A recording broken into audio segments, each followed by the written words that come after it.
I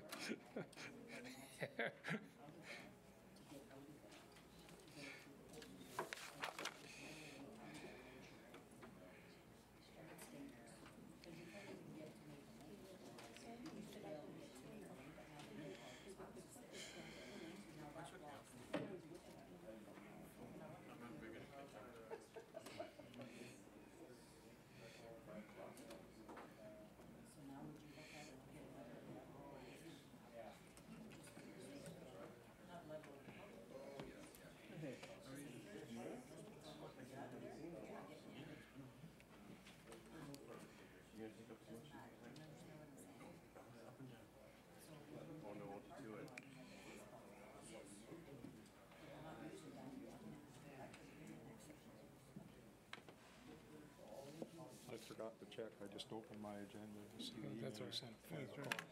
I'll give you a ticket and I'll get you later. Don't worry. Don't worry about it.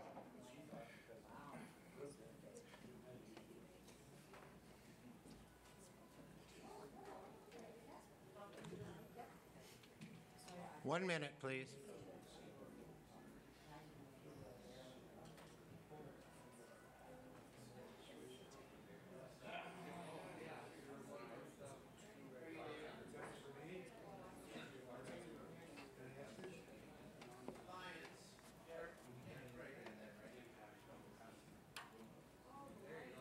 There we go. Now we have light. Guess there goes. Rec, have you got?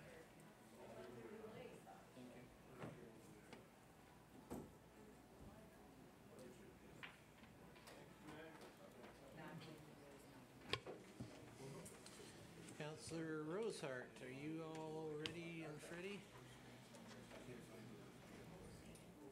Yep, about 10 seconds. Am I good to go? Okay.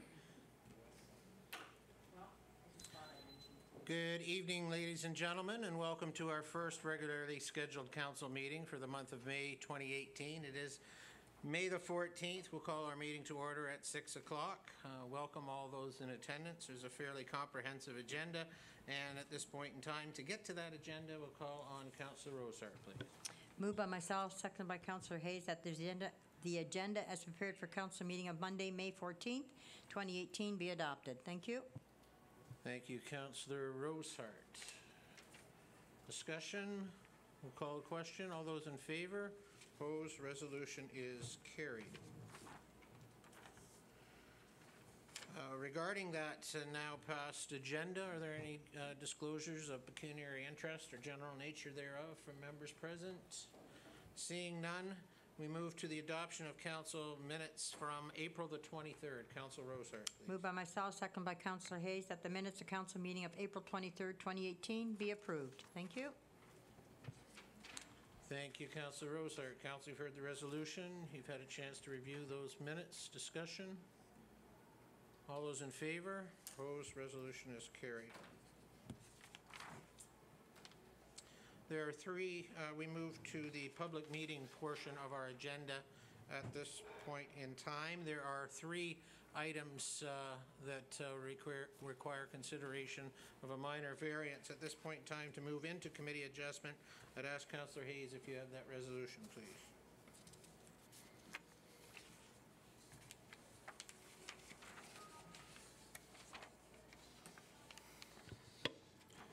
Moved by Hayes, second by Councillor Rosehart, that council move into the Committee of Adjustment to hear applications for minor variance.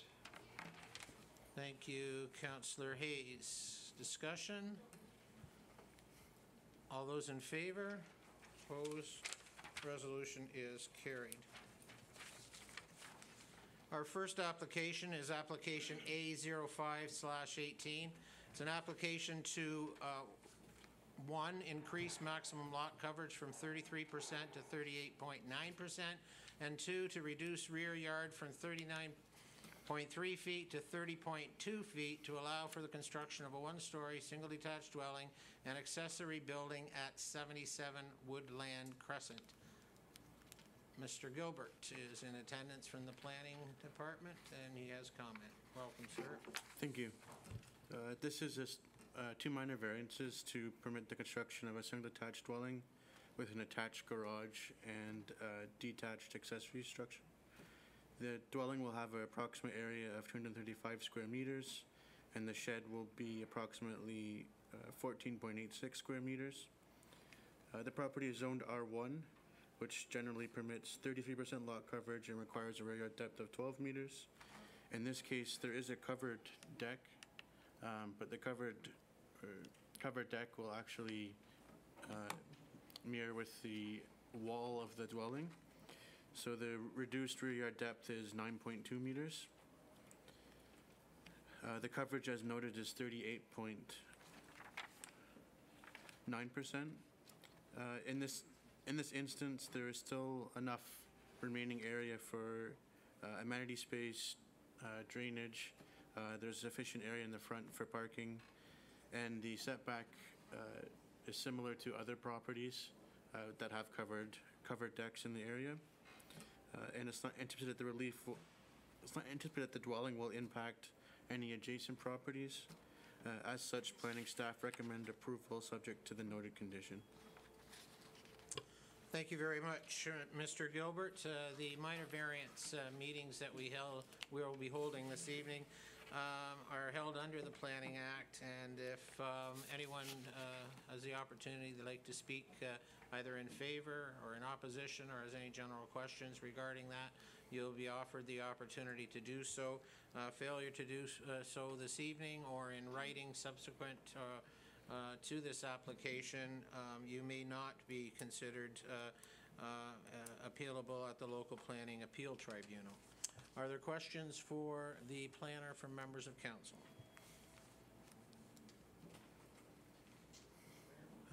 Excuse me, Councillor Adam, please. Thanks, Mayor. Through yourself to Mr. Gilbert. Didn't really see any concerns with the application, and you mentioned here today that the covered deck has similar lot coverage percentage. The only question I had is to the east you have the commercial property there that's currently vacant, and so if that's developed at some point, typically a commercial space would not have much grass, or it would be mostly impermeable surfaces, the building plus the parking and whatever. And so I'm just asking, with the increase in lot coverage, again, I know it's not very much, but with that in mind, the commercial property next door and the potential for it to be developed and pretty much be 100% impermeable surfaces potentially, still no concerns regarding this application. Through you, Mr. Mayor, the neighborhood commercial zone provisions still require or only permit 60% lot coverage, so there'd still be at least 40% for coverage. As well, there would be in this case, I guess it'd be an interior side yard setback from the property line, residential zone, so there'd still be a buffered green space area. Thank you very much. Very good. Further questions from members of council? Is the applicant in attendance this evening? Don't see an applicant or an agent for the applicant in attendance this evening. I would ask if there's anyone else in attendance that would like to speak in favor of this application. Similarly, I'd ask if there's anyone in attendance that would like to speak either in opposition to the application or has any general questions. I would ask Councillor Hayes, you have a resolution, please. Do. Moved by Hayes, second by Councillor Rosehart, that Tillsonburg Committee of Adjustment approve application file A0518 submitted by Simon Wagler Homes Inc., Margarita and Henry Jansen for lands described as Part Lot 13, Plan 41M-139, Part 1, Plan 41R-5498, Town of Tillsonburg, as it relates to 1. Relief from Section 6.2 Zone Provisions R1 lot coverage maximum to increase the maximum lot coverage allowance from 33% to 38.9% of lot area, and 2. Relief from Section 6.2 Zone Provisions R1 rear yard minimum depth to reduce the required rear yard from 12 meters 39.3 feet to 9.2 meters, which is 30.2 feet, subject to the condition that a building permit for the proposed dwelling shall be issued within 1 year of the date of the committee's decision. Thank you, Councillor Hayes. Council, you've heard the resolution, the planner's report. Discussion? We'll call that question. All those in favor? Opposed? The resolution is carried. Council has approved minor variance application A0518. Now there'll be a 20-day appeal period, and if no appeals are received within that period, the minor variance will be considered final and binding. The next minor variance application this evening is application A06/18. This is an application to reduce the exterior side yard from 24.6 feet to 14.8 feet to provide for the construction of a single detached dwelling at the property at 1 Highland Drive. Similar conditions relative to a public meeting to hear a minor variance exist. Mr. Gilbert, you have comment on this application, please? Thank you. This is a minor variance application to allow the construction of a single detached dwelling requiring relief from the exterior side yard. The property is a vacant lot from the original plan of subdivision. Recently, last year, the street was reconstructed. Services were installed for this lot. The applicant proposes a slightly reduced exterior side yard to provide for a greater building envelope, as it is a corner lot. The slope of the lot is such that there's a sidewalk along Hilliandale. The proposed location of the dwelling won't impact the sidewalk.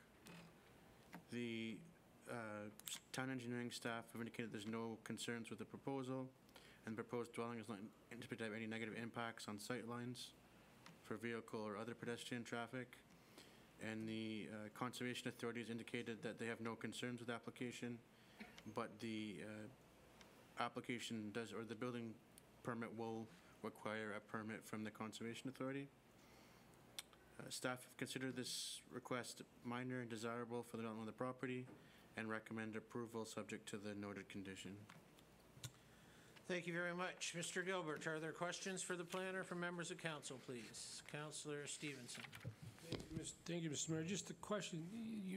Eric, you mentioned that the Conservation Authority has to also give a permit? Not a building permit.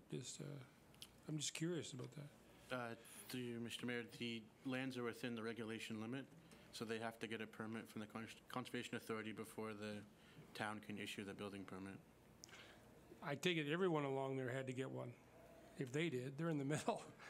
Yeah, everyone within the dotted black lines on plate 1 of the report needs a permit to do any development on their site. Okay, thank you. Further questions from members of council?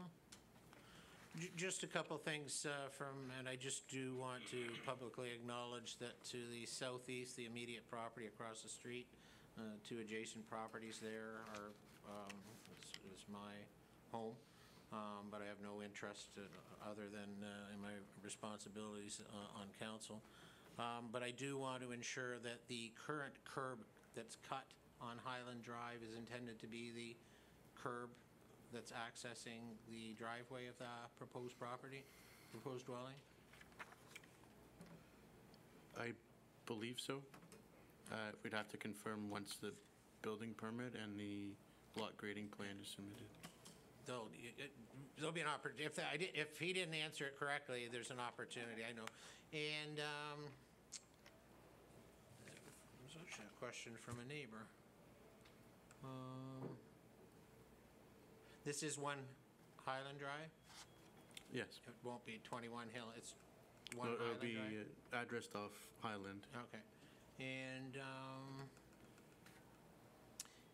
it was actually a neighbor's suggestion regarding where municipal setback begins relative to the road allowance, and difficulty, in essence, to perhaps make comment relative to where this variance is looking for 10 feet. maybe the suggestion that they made was that there could be some physical element to a setback, like a stake or something, where the road allowance ends, so they would know where the variance begins. But that's just offering that as a suggestion from someone who lives in the area but had no concerns with the application. Anything further for members of council? There's an opportunity for the applicant to speak, or would you like to come forward? If I could ask you just to come forward, and I appreciate that very much.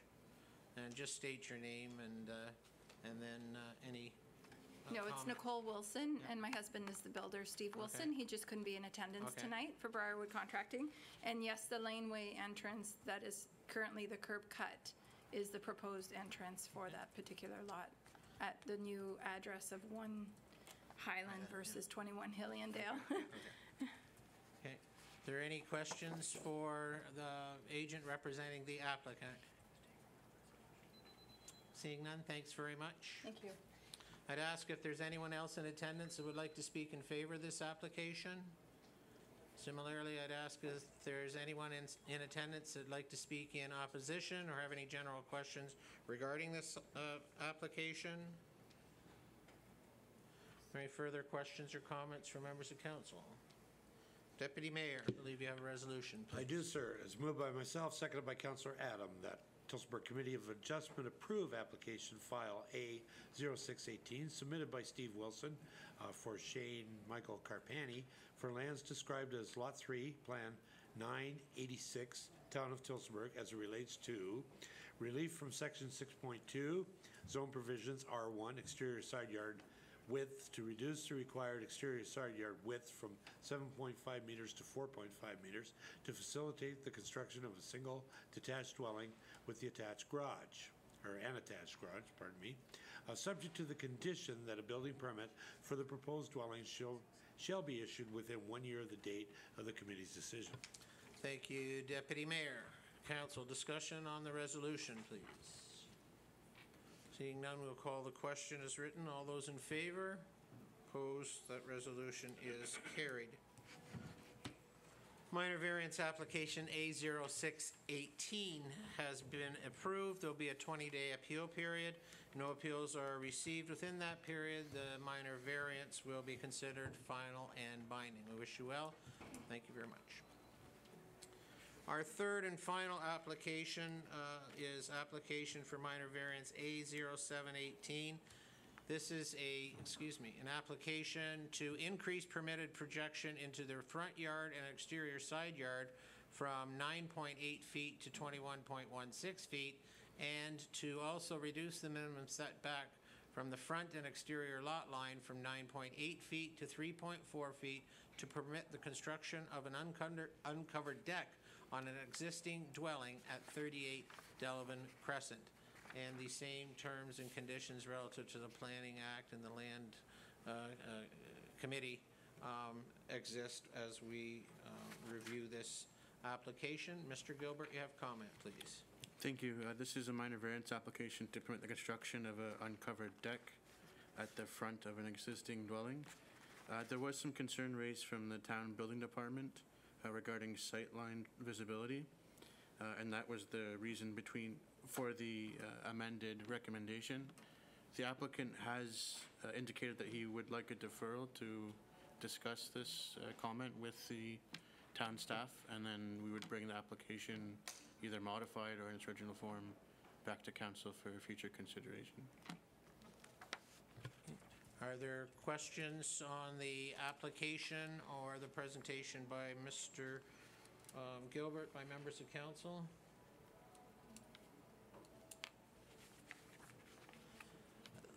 Just a couple things from that perspective. One was you are confirming that the recommendations contained in the report were different than the application. Yes. And they, in essence, took into account, in large part, comments from the building department? That's correct. The comments related to site, my recommendation was modified to take into account the recommendations from town building staff. And then we'll provide the opportunity. Is the applicant in attendance? Okay, so we'll have the opportunity to go through this process, and then we'll see what the recommendation is from council, and then further to the process that might best enable that. Okay. Any further questions for the planner? Seeing none, the applicant, did you have comments to the application, sir?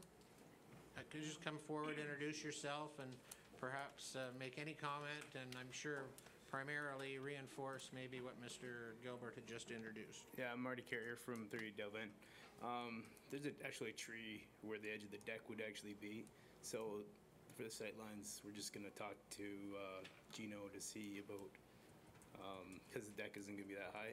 There's a 6.5-foot tree there, so we'll probably have more of a sight line with the deck than with the tree. So that'll all be removed. Okay, so provide council the opportunity for questions while you're here. Your request before council this evening, sitting as a committee adjustment, is to defer the decision on this application? Yeah, they wanted us to cut the corner of the deck off, like on an angle, instead of just making it nice and straight. Well, council, I'm not speaking on their behalf, they do that through vote, but are normally accommodating to an applicant relative to this type of thing. But that is your request, is to defer? So Yes. to provide you the opportunity to have more discussion with The building inspector. staff Yes. in the town? Yes. Are there questions for the applicant from members of council? We're not presupposing, we have an amended resolution? I'll ask the question when it's on the floor. Deputy Mayor, actually, are there any members in attendance that would like to speak in favor of the application or have any general questions or opposition to the application? I need to conclude the actual public process of the, seeing none. We'll continue on. Deputy Mayor, you have a resolution. I have a resolution. It's moved by myself, seconded by Councillor Adam, that the application file A0718, submitted by Marty and Erica Carrier, for lands described as part lot 538, Plan 500, in the town of Tillsonburg, municipally known as 38 Delvin Crescent, town of Tillsonburg, be deferred in order to address additional comments from the building department regarding sightline issues. Thank you very much. Thank you, Council. The resolution on the floor, reads, moved by Deputy Mayor, second by Councillor Martin, resolve application file 0718, submitted by Marty and Erica Carrier for lands described in the town of Tillsonburg, municipally known as 38 Delvin Crescent, be deferred in order to address additional comments from the building department regarding sightline issues. Discussion. Just looking for some congruency on, are we concluding the public meeting and bringing this back as a staff report, or are we having to deferring the public meeting, or having to reissue a notice of public meeting so that the neighbors within the area? I'm trying to make sure that we're being transparent and inclusive of the public in the area. And consistent, I guess. Through you, Mayor, to Council, this is the public meeting. The deferral is a continuation of this public meeting.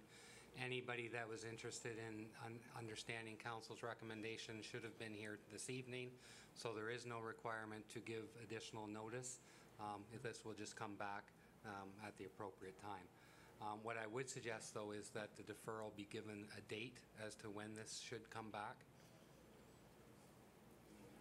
So I'm looking to Mr. Gilbert if 2 weeks or a month, which council meeting should this come to? I suggest a month.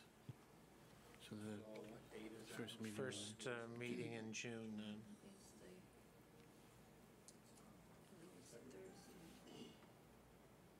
Oh, do we run into some silly? It's the 14th of June is the first meeting, and then the 25th is the second meeting. Oh, 14th, that's, 14th of June. 14th. do you need this in the resolution? Yeah, I so guess the you do, deferral actually. should be to the June 14th meeting. That way the public is aware of when the deferral, when this application's coming back.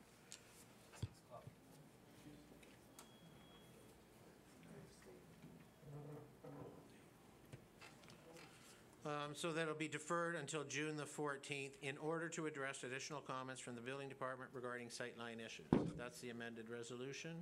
Further discussion? We'll call that question. All those in favor? Opposed? The resolution is carried.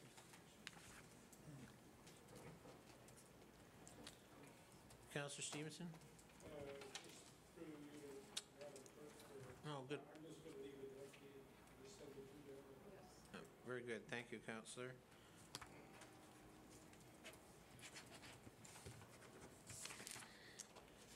That concludes the planning portion of our agenda this evening. Councillor Adam, do you have a resolution to move out of Committee of Adjustment and back into regular council session, please, at 6:25?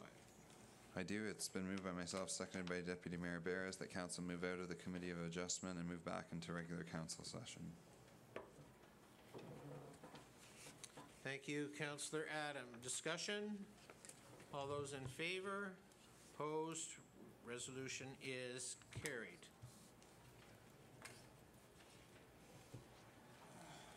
There are no additional planning applications this evening.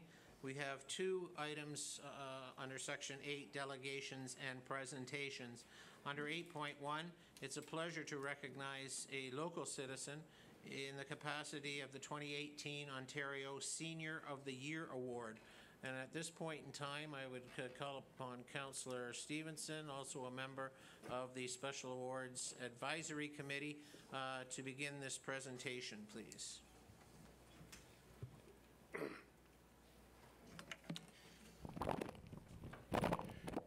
Thank you, Mr. Mayor. It's my pleasure to ask Liz Bukta to come up, please.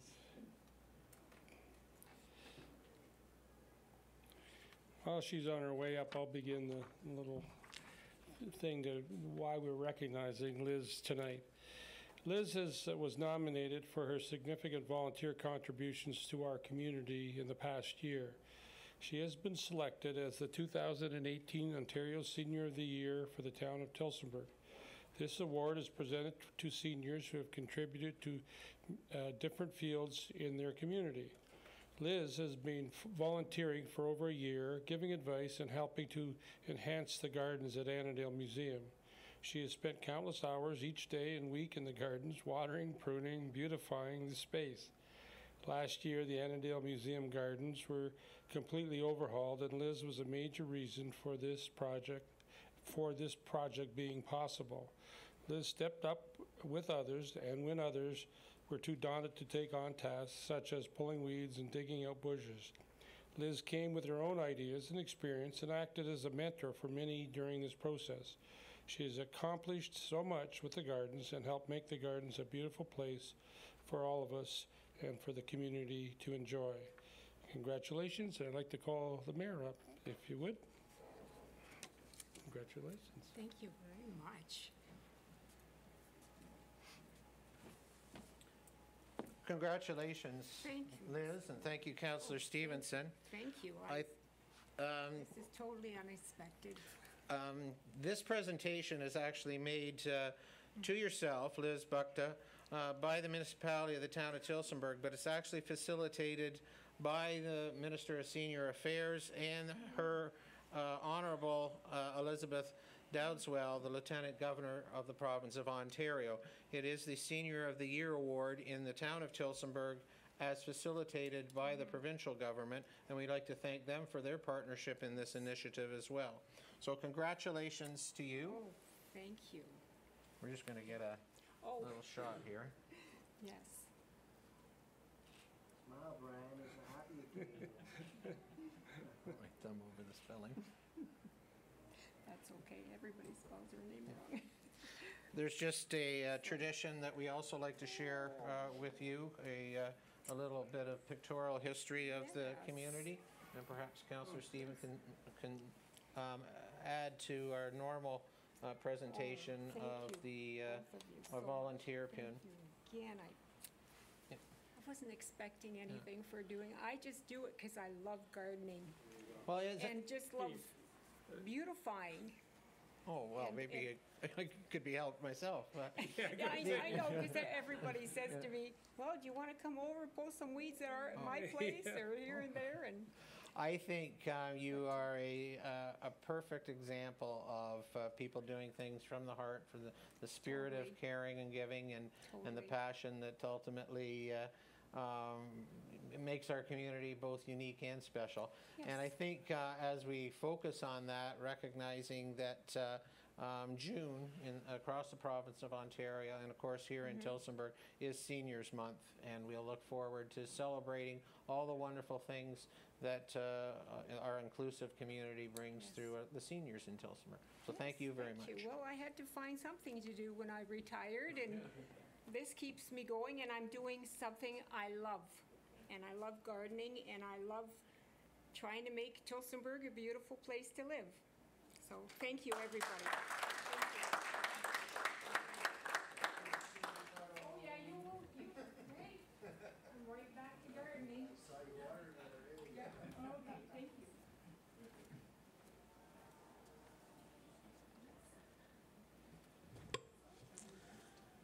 Once again, congratulations, Liz. We'll move to our second item under delegations and presentations. This has been an item that has been forthcoming for council's attention, and we look forward to some deliberation regarding the downtown parking and accessibility study. The authors, the IBI group, have made their material available. There's a report later on the agenda. And the author of that report is Mr. Panchow, and you're going to provide us some oversight on this right now. So welcome. Thank you, Mr. Mayor and members of council. So just to give you a little bit of background, this had been identified in the past as something that was needed. Council funded this last year, and we just finished it off this spring here. So really the purpose of this, or the impetus for this, as you may recall, was a report that I initiated a few years ago saying that, or asking council if they were interested in exploring the opportunity to redevelop some of our municipal parking lots for higher uses. And then as we went along this process, I guess a number of other issues arose with respect to accessibility in the community, so accessible parking spots, but also access in and around our downtown. So this report actually, or this study I should say, prepared by the IBI group, actually looks at a fair bit of these issues. So my presentation tonight, basically there's about 9 different bullet points there, but certainly going over the existing supply. So they conducted a survey of the parking lot usage in the town, which was key. They identified some parking management strategies, i.e. how can you move parking around. And then they looked at a future parking assessment, so what are we going to need in 10 years? And then they also looked at the town center mall. There's been some discussion in the past, and we'll get into this a little bit later, in terms of how vehicle movement and pedestrian movement, especially at the rear entrance to the mall by the Staples and Shoppers Drug Mart, how that occurs and how there's often pedestrian traffic, vehicle traffic, transit traffic now, and how that's really not working that well. So we'll look at that as well. We also looked at accessible parking within municipal lots, and then e-vehicle or electric vehicle review, just where we may put those. And there was also looking at some of the accessible parking on Broadway too. So my intent here tonight is to go through this report on behalf of the consultant that did the work.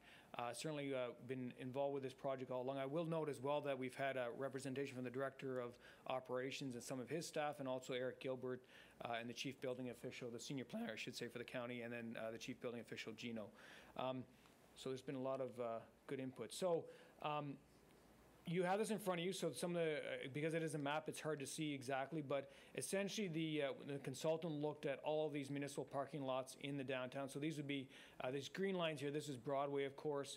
On the east side would be some of the lots like the Canadian Tire parking lot, the lot behind the mall, the underground parking lot.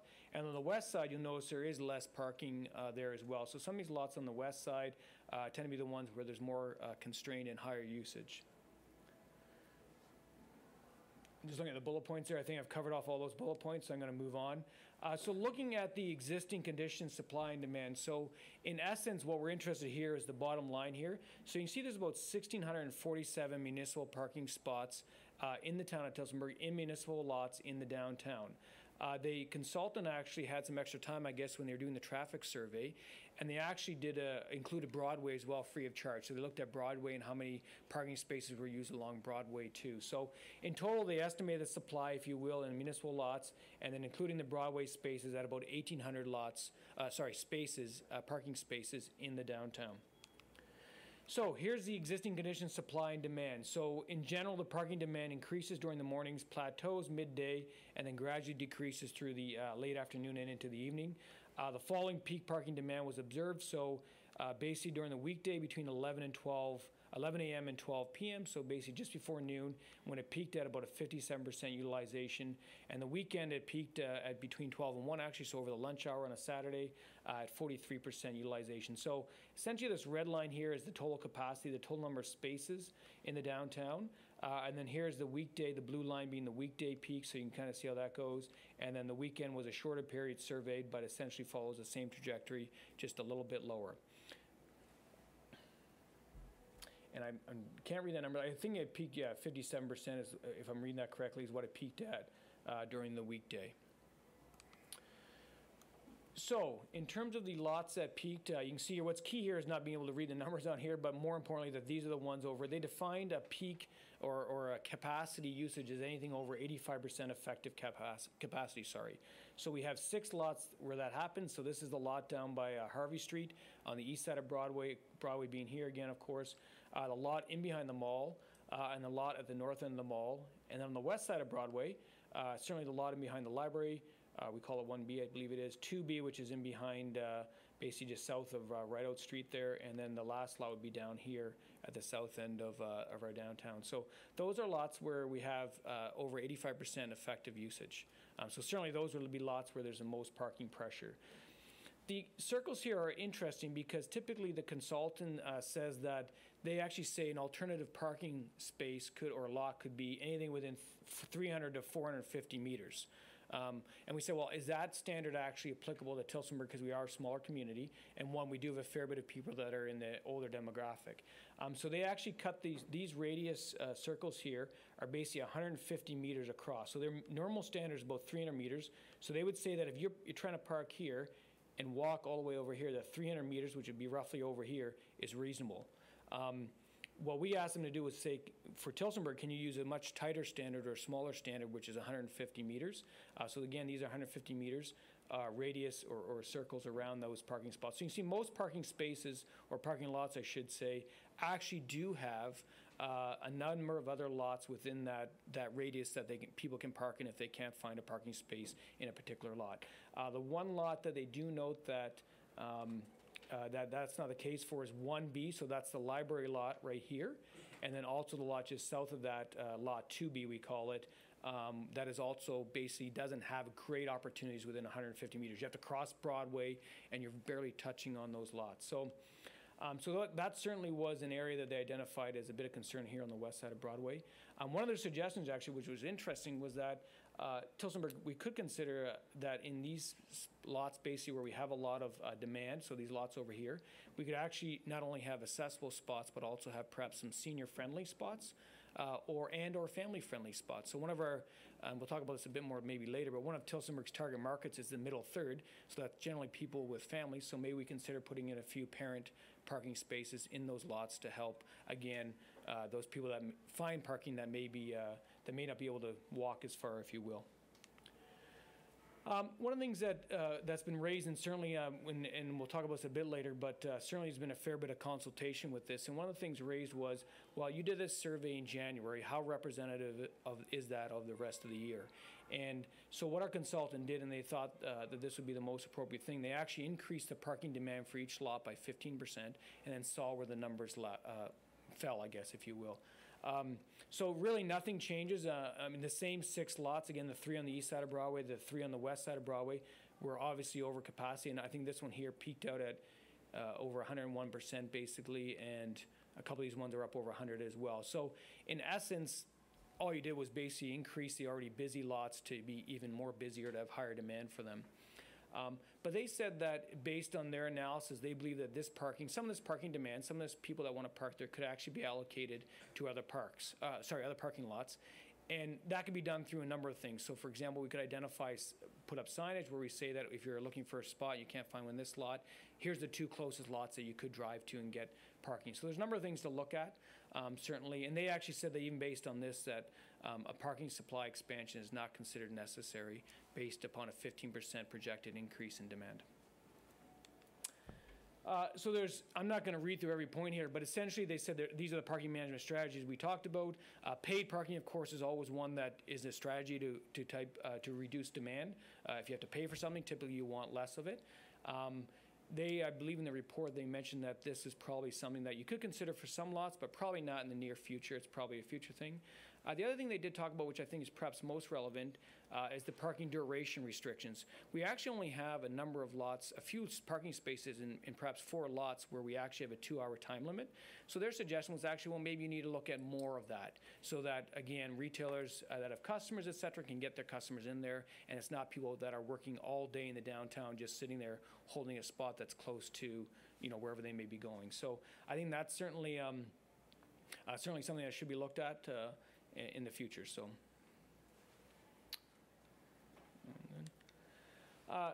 they also said that basically our current wayfinding strategy for parking only is there's a number of signs. There's actually not a whole lot, but if you do, most of us don't see them anymore because we're so used to driving around the downtown. But certainly there are a few of these signs that typically read the entrance to 1 or 2 or a few of the lots that have a P that kind of pointed. They said, you know what, you can do a better job of orienting people as they come into the downtown to help them find at least 1 or 2 parking lots that they could park in. So they did look at talk briefly about dynamic wayfinding technologies. At this point, we're not recommending it. That's where you have actually sensors that tell you where the open spaces are available, et cetera, et cetera. And that can be quite costly, as you can imagine, putting a sensor in every parking spot.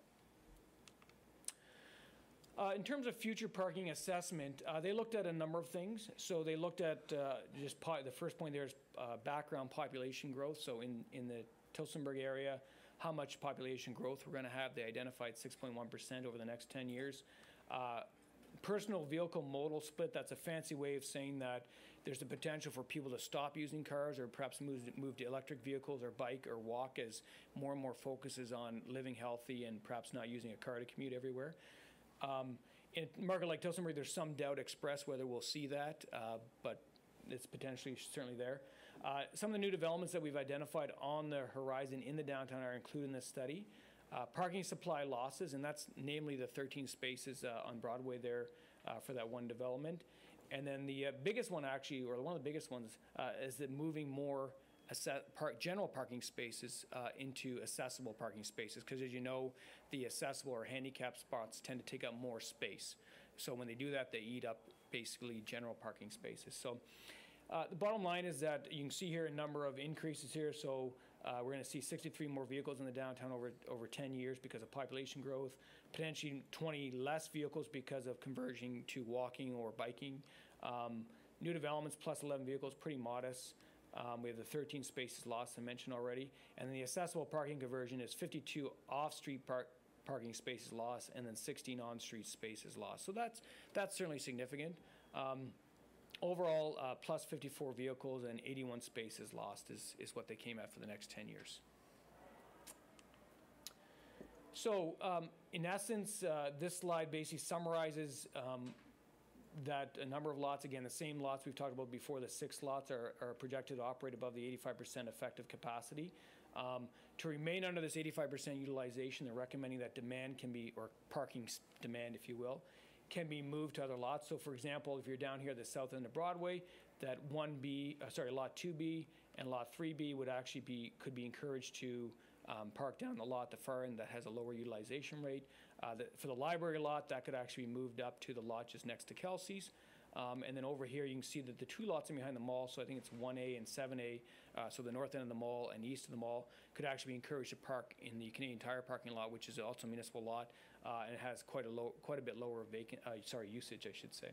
So that's what they're recommending in terms of trying to move those vehicles around. Again, better signage, but where their opportunities are, and encouraging people maybe through 2-hour limits in some of those lots or stretch of block of those 2-hour limit spots to kind of park in other areas.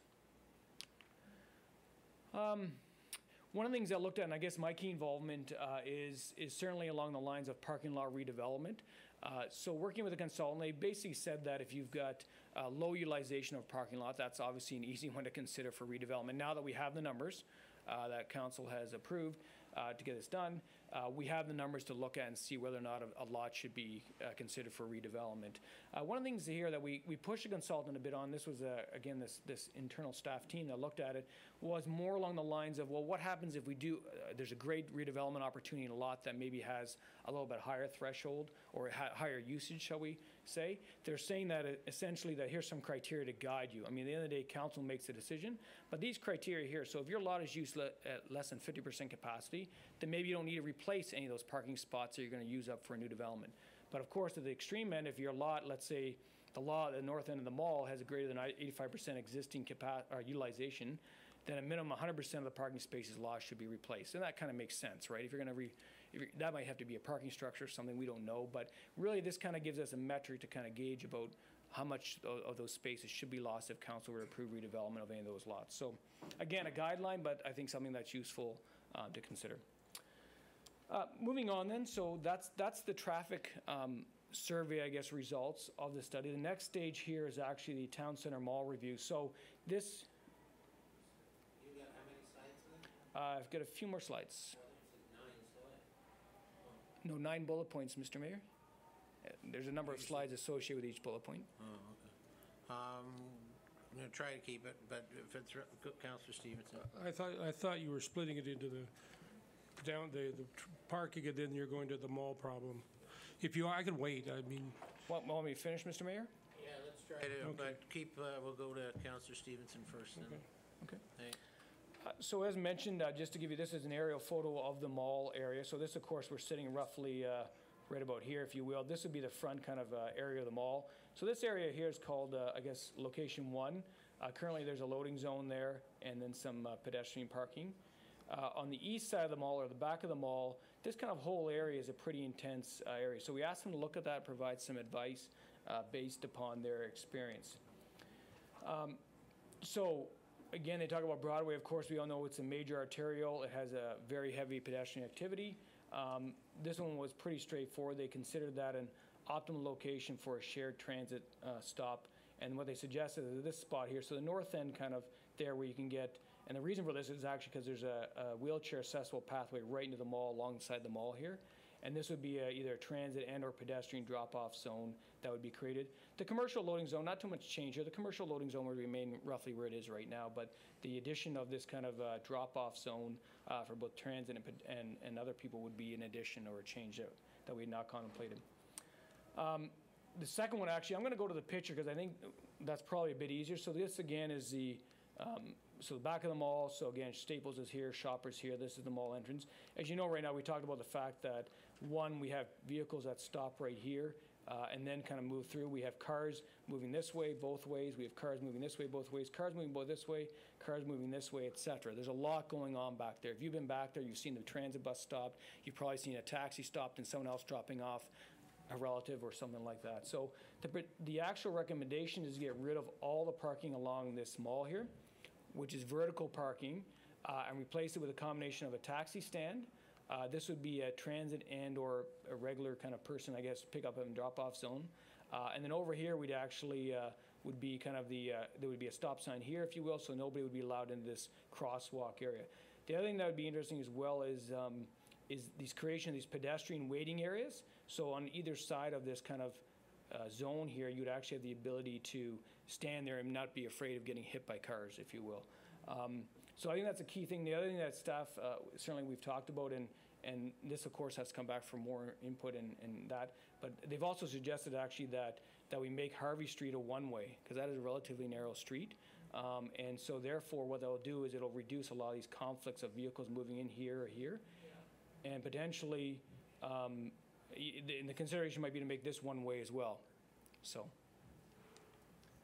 all right, e-vehicles. This is a small section on here. They basically just said there's 4 lots. The 4 busiest lots are probably good locations for EV charging stations, so electric vehicle charging stations. So that's certainly something that seems obvious, but at the same time, it's good to have them look at that.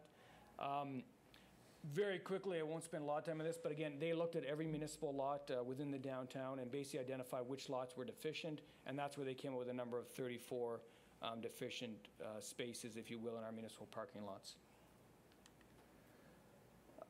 The other thing is, as I mentioned, the Accessibility Advisory Committee met with, the IBI group met with the Accessibility Advisory Committee, and some of the things they brought up were that there's a need for more accessible on-street parking on Broadway. A sidewalk curb ramp is requested for each accessible on-street parking space. And then the issue right now that we have with the spaces is that the accessible spaces are at the end of the block, while in the winter, the snow typically gets dumped around there, which makes it even more hazardous, if you will, for people getting out of their vehicles, trying to navigate almost out into traffic, if you will, and around snow piles into the curb, if you will, the curb bump out, to try to get safely onto the sidewalk. So that's a key issue that was identified. And then I think that, yeah, the accessible parking spaces adjacent to Shoppers Drug Mart are considered dangerous due to the adjacent, obviously, movement of vehicles in that area. So here's what they're recommending in terms of a design. So this is what this would do. This would replace our existing accessible spots. We'd actually clump in a pair of accessible spots. This would be more of a van one, and this would be more of a vehicle one. And in between every one of those, you would have basically an access onto the sidewalk so that people would be able to unload from either an accessible van, a transit, or whatever vehicle, and then get to the middle pathway here and then access the sidewalk quite safely. So that's the idea. Our understanding is that basically, based on the measurements, that you replace 3 existing general parking spaces with 2 new accessible spaces, including the ramp up onto the sidewalk.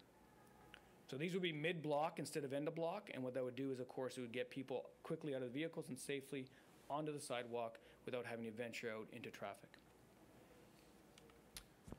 So this picture here, and you have it in front of you as well, does really encapsulate everything that this study looks at. So capacities of lots. The purple blocks in each lot are actually where they identified the location to put more accessible parking spaces. So that was, again, done with some support from our engineering team, so that was great. What they're talking about on Broadway, for example, is these green dots with purple around them would be existing accessible spots that would move up. And this would actually move up closer to the north end of the front of the mall, so they could get more quicker access to the access into the mall without having to go upstairs. And then every block essentially would have a block of, or a pair, I should say, of accessible parking spaces. So again, that would open up all the blocks in the downtown for easier access from people that need that. They also note, I think quickly, the yellow dots are where they would propose the EV, electric vehicle charging, and that again was in, I think 3B was one of the highest use slots, and of course 7A and behind the mall. I think that's about it. Essentially, they recommend that we look at these implementing these things over the 2019 to 2028 period. So a 10-year period to do this, and obviously there's some low-hanging fruit. Some of the stuff is easier to do, just line painting and et cetera, as opposed to having to spend a lot of money on infrastructure. So I think with that, Mr. Mayor, I will finish off and open up to your direction. No, that's excellent, and thank you for bringing that report. And I know we're bringing the study forward, and later on the agenda, which with council's concurrence, we'll move it up just after this. So, Councillor Stevenson, we'll start with yourself, please. Thank you, Mr. Mayor. Just a couple quick questions, Cephas. The people working downtown, even the guys like these that work downtown, don't want to go out and change their car every 2 or 3 hours, and that's understandable. Has it ever been thought of that we assign a spot for employees who are going to be here all day and say, this is your spot, it's part of whatever, it's all day, but it won't be right outside your door kind of thing? To the Mayor, to Councillor Stevenson, I know that the mall itself has in the past circulated kind of an idea, general location where they expect or hope that people that work within the mall would park in those, and generally those tend to be the faraway spaces, of course, to open up the existing spaces for customers. Yes, exactly. But I don't believe that, we did not look at that in this study, and I don't believe it has been thought of before, so, yeah. Or at least that I've been involved, so. Okay. Do other municipalities do? I wouldn't like the idea, one, of paying parking lots we have to pay every so often. Yeah. That came up, and I'm glad that's kind of put aside. But on the other hand, making people move their vehicle is difficult too. Yeah, I think the supplementary, Mr. Mayor, would be that, again, we have 4 lots that have perhaps 8 to 10 spaces that are allocated with 2-hour time limits. The idea would not to be due to the entire lot, but actually more of those lots would maybe have 8 or 10 spaces within that lot that are 2-hour for customer type Yes. or visits to restaurants or whatever you may have. So the idea would just be that we would do that as opposed to make the entire lot. Interestingly enough, the lot underneath the mall actually has a lower usage as well, except when it's snowy or rainy, of course. And they've actually suggested that maybe that entire lot doesn't have to be 2-hour limit, maybe just the first half of that. So that doesn't really answer your question. It just provides more No, that's information fine. around it. But The second thing is, Further, just hold it, because I think it's important to recognize that actually, and Mr. Panshaw just touched on it very briefly relative to guidance or suggestions as provided by the management of the mall, but it actually had come up on more than one occasion at Economic Development Advisory Committee in much the same vein as you're talking about, and had to do, in essence, with our own corporation, and how we and others in the downtown core can be proactive in trying to alleviate the pressures on the general public by finding appropriate places to park. And I think that's what you're talking about. So whether that's a strategy that needs to be at down the road, I would encourage that at least for discussion. thank you. The other thing is a bike, was physically biking. Was there any recommendation brought forward to we don't have a lot of places for people to bring their bike downtown and lock them while they're shopping or while they're doing their business. Did that come up at all in the parking area? to the mayor, no, it did not. Okay. I think it's something that should be considered, because if we want to encourage it, and we do, then we have to make accommodation for it. Thank you. Good point. Further, Councillor Hayes, please, and Councillor Adam, and Mayor, Deputy Mayor. Cephas, I know we've had some discussion of economic development, and that very question came up about staff and Yeah. parking for employees of the businesses, and maybe we talked about maybe having some discussion with those employers, or maybe to, ask their staff to maybe park in an area further away to let the customers have more access to the stores. Yep. And I guess when we look at the whole picture here, we have enough parking, but it's human nature. People want to park as close as they can to a door, because I know myself, this parking lot out here, east of the mall, it's always full right up as close to the mall. Then you go further to the east, there's spaces right at the back, and definitely if you go to the southeast, there's always usually a place to park there. And then the same as over Canadian Tire parking lot, whereas the little parking lot right directly here north of the mall is always full. Yeah. Whereas if you walked 100 yards across the street, there's always place. But I say, how do you get people to move or to walk that far? That's a lot of the problem. Yep. Yep. Thank you. Councillor Adam, then Deputy Mayor, please. Thanks, Mayor. Through to Cephas. Just some thoughts from first of all, great. I'm really happy to have this report. Been waiting for it for a while, and it's good to see. And now we have some hard data for some of the things we discussed. Parking in the area or around some development areas has been brought up multiple times, and now we have some data to back up our claims that we maybe didn't think there'd be too much pressures in some areas as opposed to others.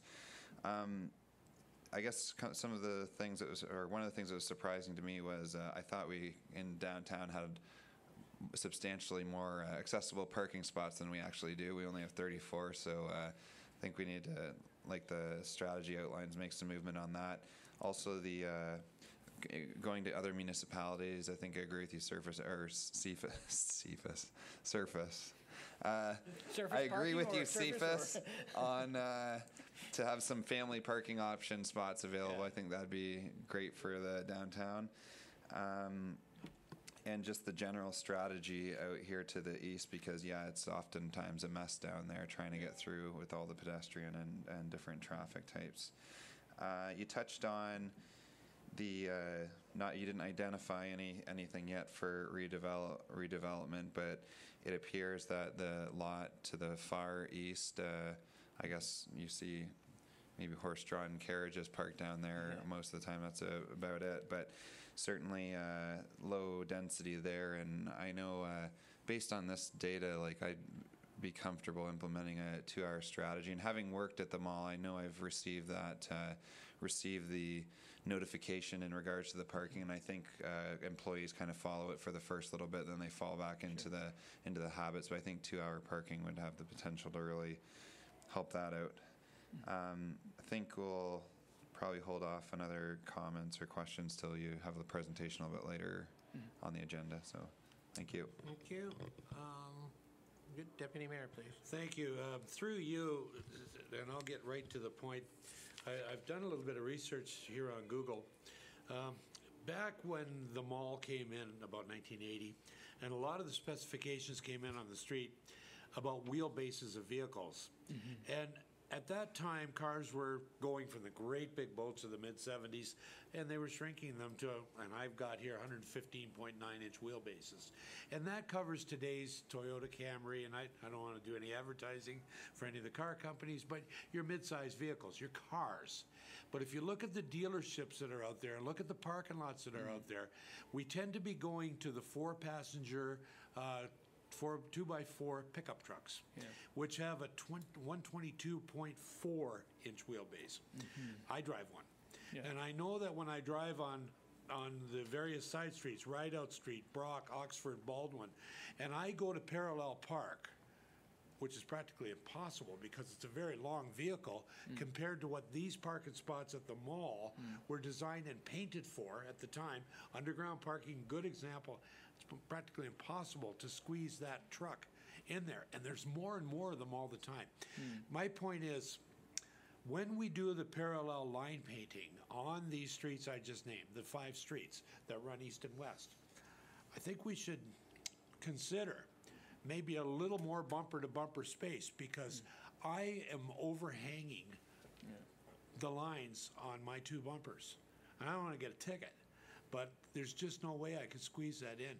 And as I said, mine's not unique. There are more and more full-size pickup trucks being sold today that are out there, and that continues to grow. The cars are fine, but and even for pickup trucks out here in this mall, to overhang a little bit is okay. That's not a problem. But for parallel parking, it's an issue. And even the full-size SUVs, sometimes they're a little tight to get those in those areas. So we should consider that when we do our line painting, which could reduce the number overall of parking spots in the town. The angle parking is fine, and the mall parking is fine. I'm not an expert on the dimensions of parking spaces, but it sounds like you're suggesting truck-friendly parking spaces. There are more and more of them. Well, these consultants are. They are experts at it.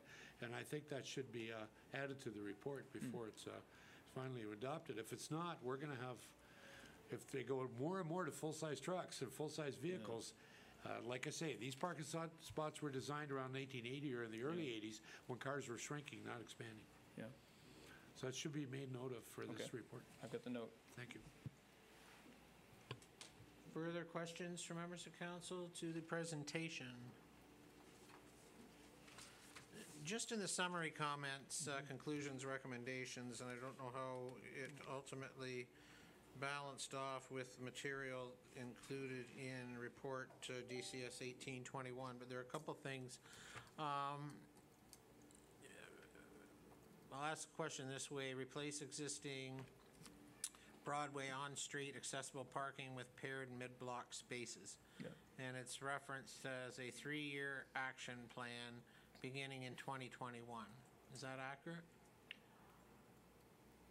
I guess what I will say, Mr. Mayor, is that there are a number of things when you're just doing line painting. Our Director of Operations, and maybe he can speak more of this, but there are opportunities to do things sooner just through our regular course of operations. So I'm just asking what this reference is under conclusions and recommendations. Replacing existing, this is a matrix that's been part of this. And then somewhere along the line, we're going to be asked in principle, which is fine. But this is what, in essence, was provided by the author of the study. That's correct. And it's gone to economic development and others. And it was probably seeing this as not being a priority until 2021. Do I read that correctly? I don't think I have exactly what you're looking at, but I mean, this here summarizes the recommendations from the report. Replace existing. The fourth bullet, the fourth item down. Oh, yeah, okay, yep. Right here. Fourth. Replace existing Broadway on-street accessible parking with paired mid-block spaces, is that Right, correct? Right, fifth Yes. one down, excuse me. I read those gray areas to be, or green for you, okay, to be when the implementation we be proposed to be. That's what the consultant has recommended, yes. Okay. Yes. I'm just looking for confirmation. I don't necessarily agree with that Yep. timing, but I want to understand that that's the priority as introduced by the consultant. Right, That's correct. fair. And the only other thing is regarding, the advent of additional EV charging stations in the downtown core, and it was just out subsequent to the preparation of your report and economic development having a chance to make comment, and it wasn't circulated and wasn't till last Wednesday. So the county has a report on prioritization, a third-party consultant.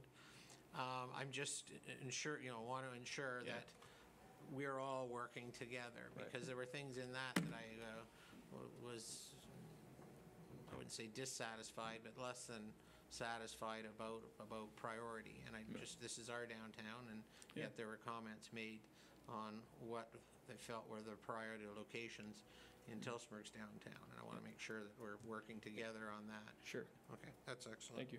Okay. Any further questions to the presentation?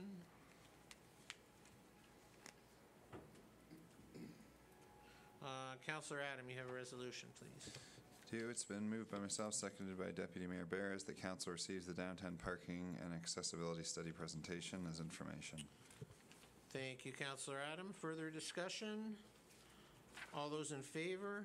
Opposed? That resolution is carried. Thank you. With council's indulgence, I would ask that we bring forward on the agenda item DCS 1821. DCS 1821, which I believe, Councillor Hayes, do you have that resolution? It will read resolution number 23.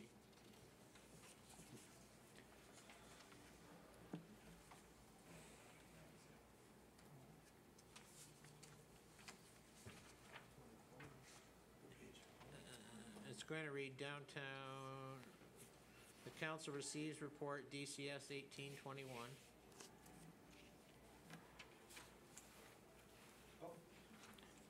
You're good? Okay, sorry. No, that's good. I got them mixed up here, I guess. Moved by Hayes, second by Council Rosehart. The council receives report DCS 18-21, downtown parking and accessibility study, and that downtown parking and accessibility study be approved in principle to guide future parking needs, including potential redevelopment of municipal parking lots, improvements around the town center mall, accessible parking spaces, and electric vehicle charging stations. Thank you, Councillor Hayes. The report is on page 173. Sorry, Deputy Mayor.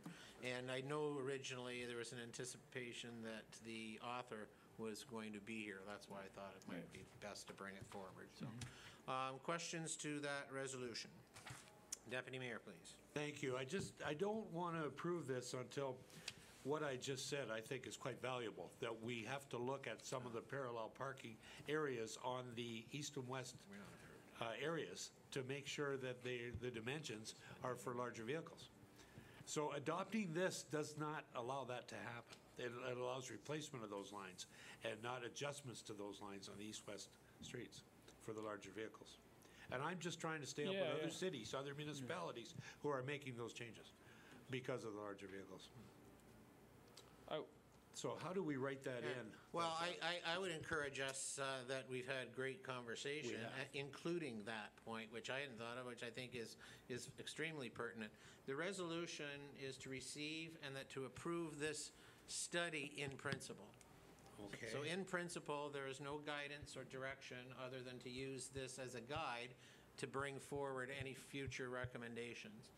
And I think with some of that, I would encourage that that's kind of an additional piece of information that would be included for review in the future, because I think that... I'm happy with that. I am. I just didn't want to let that go because I That's think very good. it's quite valuable to have that included. And I believe just as a staff direction, that's been noted. And I'm happy with that. Very Thank you. Further questions or comments from members of council? We'll call that question. All those in favor? Opposed? Resolution is carried. Thank you very much. Thank you very much, Mr. Pancho. Where are we? There are no committee reports and presentations this evening, but we will move to information items. There's correspondence from the County of Oxford regarding the notification of public meeting for the Woodlands Conservation Bylaw. A thank you letter from Big Brothers Big Sisters of Tillsonburg, Ingersoll, Tillsonburg and area regarding the municipal grant earlier this year in 2018. And then applications for public information for the Premier's Award for Agri-Food Innovation and the 2018 Champion of Diversity Award. Councillor Stevenson, you have a resolution, please. Thank you, Mr. Mayor. It's moved by myself and seconded by Councillor Adam. The council received agenda item 10.1, 10.2, 10.3, and 10.4 as information. Thank you. Thank you. Discussion on any of those 4 items from members of council? Councillor Hayes, please. Just with regards to the Woodland Conservation Bylaw, I did attend one of the meetings in Springford, and it was very well attended, and they had more than one meeting around the county, and I think they were well attended, and people were out to express their concerns, and from what I've heard, they're quite pleased with what they see coming forward, and a little more maybe a lenience or whatever than what had been in the past, and so something that farm people can work with, especially clearing fence rows and along the wood lots and whatnot. So, thank you. I think it does give a indication to the responsibility of positive stewardship that comes with ownership in the rural, primarily in the rural environment, that the best keepers of the woodlands are ultimately those that own the plots in which they're located on. Further questions or comments? Just, I should have mentioned, though, that public meeting regarding the woodlands conservation is being held at the Oxford County Administration Building at 7 o'clock on Wednesday, May 23rd. And I think there's other notice and available on oxfordcounty.ca. Further, we'll call the question then. All those in favor? Opposed? Resolutions carried. Report regarding annual CAO performance evaluation and the assembly of a committee and next steps. Councillor Stevenson, you have that resolution, please? I do, Mr. Mayor. It's moved by myself and seconded by Councillor Adam. That council receive MYR 18-03 CAO performance evaluation 2017 as information, and that council establish and appoints a CAO performance review committee, and that council appoints the Mayor Molnar and the Deputy Mayor Bears and Councillor Stevenson to the CAO Performance Review Committee, and further that council approves the proposed 2017 CAO performance evaluation process as outlined in MYR 18-03. Thank you, Mr. Mayor. Thank you. Discussion? Deputy Mayor, please. Well, when filling this out, I'd volunteer in my purpose, but I don't need to be if someone else wants to do it. We've been, during the 4-year process, we've been splitting this up, and I'd be happy to take my name off if someone really wants to be on there. Is there any other interests from members? Everyone will, as part of the approved process, have an opportunity. I believe it will be expedited to the point that your material will be circulated ASAP, but there'll be an expectation that the responses from members of council be returned as well. Further, all those in favor? Opposed? Resolutions carried. We'll move to quarterly reports. And we'd like to recognize and thank members of the senior leadership team and their management staff who have helped prepare this information. First of all, Councillor Rosehart, resolution regarding the consolidated financial report for the first quarter 2018. Moved by myself, second by Council Hayes, that council receive FIN 18-15, 2018 first quarter consolidated results as information. Thank you. Thank you, Councillor. Discussion? Just year to date, the Q1 does show an overall townwide consolidated surplus of $187,000, but there's 9 quarters, or not 9 quarters, 9 months to go. We thank efforts to date. I know we have seen some positive variance due in large part to Council's adoption early budget and also the pre-budget approval on some capital items that have come in and provided value to all our stakeholders in our tax base, because we were able to, well, projects are actually out being worked on right now, and I think that's a testament to getting out early, getting good value, and getting shovels in the ground. So, anything further on the consolidated? All those in favor? Opposed? Is carried. The departmental report from the Department of Finance. Councillor Rosehart, please. Moved by myself, second by Council Hayes, that council receive FIN 18-14, 2018 first quarter report, Finance Department, as information. Thank you. Thank you, Councillor Rosehart. Discussion? All those in favor? Councillor Adam? Sorry, Mayor. Yeah. Sorry, Mayor. Through to Mr. Rushton. Just going over the business plan, status of the business plans, Finance Department, the town hall initiative. I just wondered if there was any. So it says in progress, and that so more information will be coming Q3 with the. We've had an RFP go out, or RFQ, sorry, and so we'd be presented with some results in regards to that. Where are we in that process? I'll defer to Mr. Calder. This is his item on the business plan. It's just under my section. Through you, Mayor, to Councillor Adam. Just as a reminder, Council has been getting the minutes of the task force, so I'll just refer you back to those. But the RFQ has gone out. There were a number of interested parties. The committee wanted to look at some other sort of options. And in fact, an item that you looked at earlier this evening, being the parking study, is one of those sort of data points that helped us look at some other possibilities for sites or interest in where a town hall might go. So the committee is working along with a consultant to get other data points in terms of issues around properties that we have identified that might be amenable to a town hall project.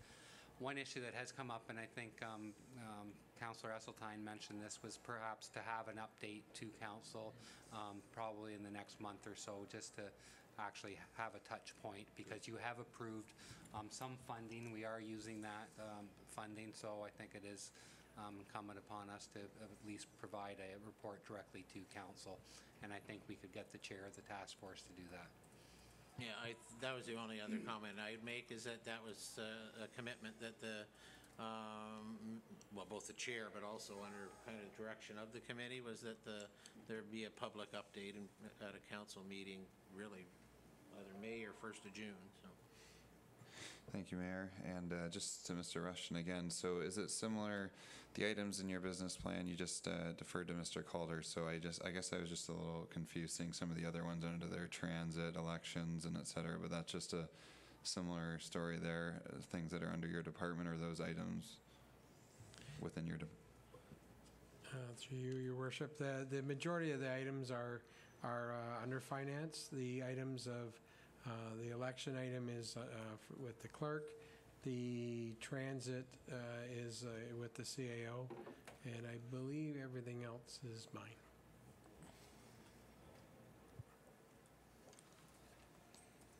Further questions? Excuse me. Anything further? Thank you. Yep. Anything further? We'll call that question. All those in favor? Opposed? Carried. Thank you very much. Please extend our thanks to Ms. Hinckley as well. This is her new position and starting to prepare quality report, so thank you very much. We'll continue on with the quarterly report for, operational services. Councillor Hayes, please. Moved by Hayes, second by Councillor Rosehart, that council receives OPS 18-11, 2018 first quarter report operations services as information. Thank you, Councillor Hayes. Discussion for members of council. Councillor Adam, please. Thank you, Mayor. Through to Mr. Dlebeck. Just a couple of questions from the report.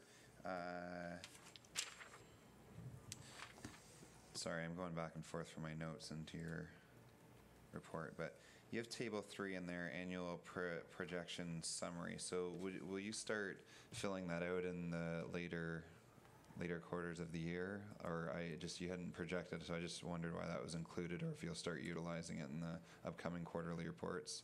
I have a couple more specific questions.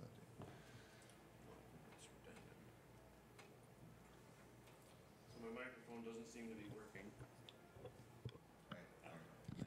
Excellent. In fact, I did utilize it. I projected to be with no variance at the end of the year, given the fact that it's Q1 at this point in time. You'll notice from the other previous reports from other years that that table is utilized as we move forward in the year. Thank you. The two other questions was just in the new infrastructure developments, you referenced, I think, the roads and another measure, and so we saw quite a drastic increase in or roads and sidewalks, so a drastic increase in the number of roads, 6 new kilometers compared to 1 or 2 or under that. So I was just looking for reasoning behind that, if that's new subdivisions.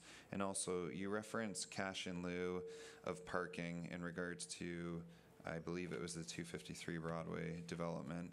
And we hear about this all the time. I think I've asked this in the past, but does that goes into a specific reserve? And we've never got a idea of what the balance of that is or what it's going to be. I know Mr. Rushton spoke to reserve policy in the past few months, but I just wondered if you could answer those for me.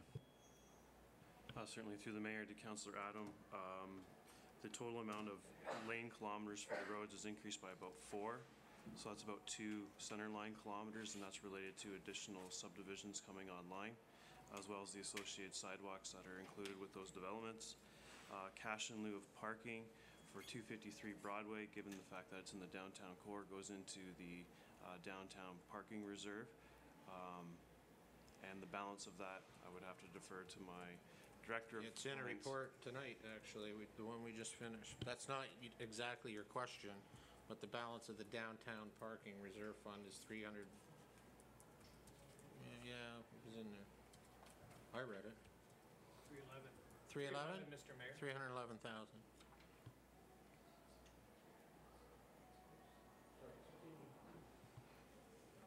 No, I'm not sure if we had heard about that before, but I hear that term a lot, and I just didn't know. I think I remember asking about the balance previously, and so the utilization of those funds would be for or at council discretion, but the main purpose behind collecting those is for future parking infrastructure.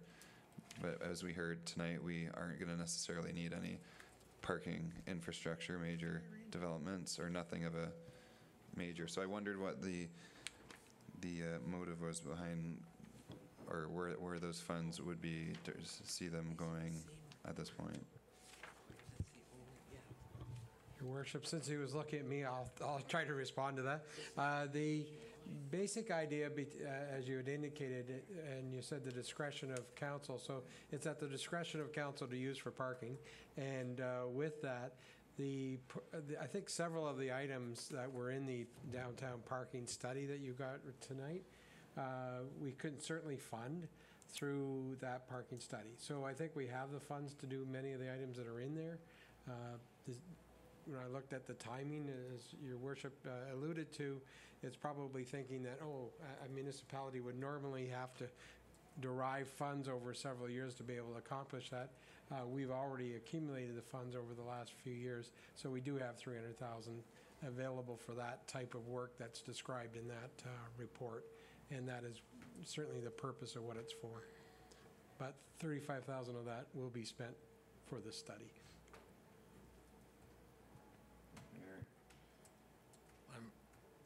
Hopefully that's paid for.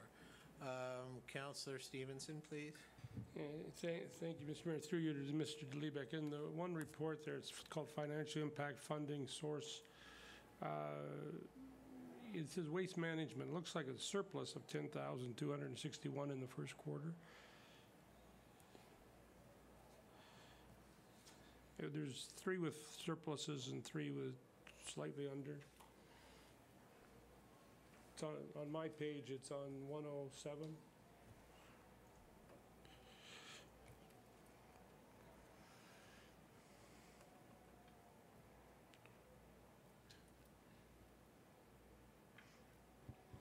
Oh, yeah, so in the summary table?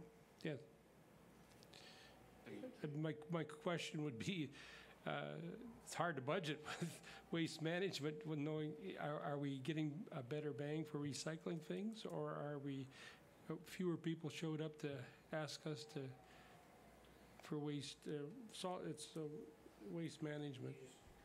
Comment on the variance under that line called waste management.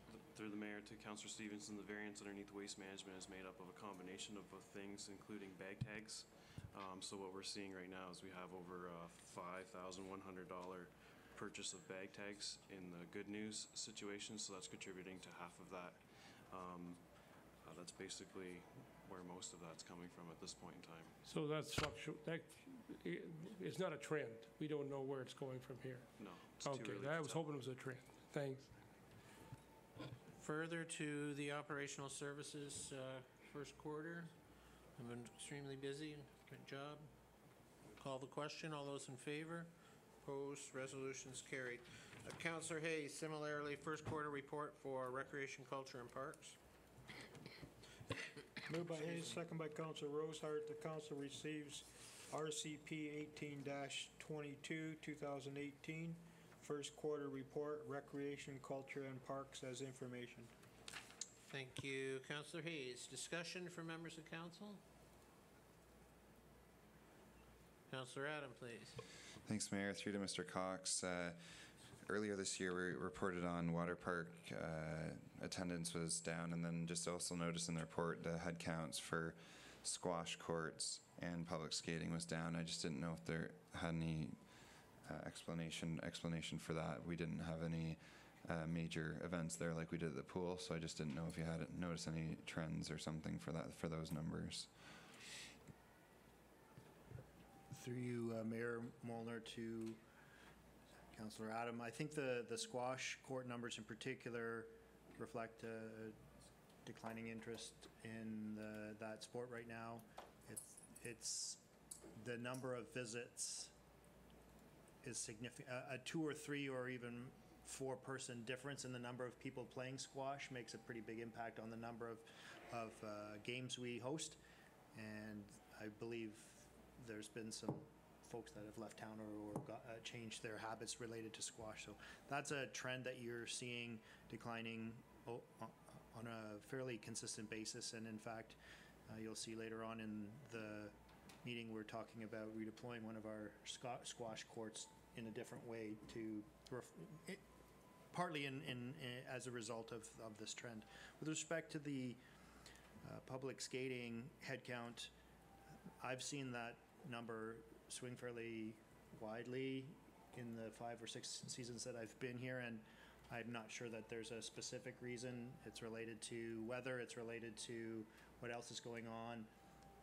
There wasn't anything in particular that impacted that I could speak to, but it is a number that if we start to see that being consistently low, then we're going to need to reconsider our programming, I would think.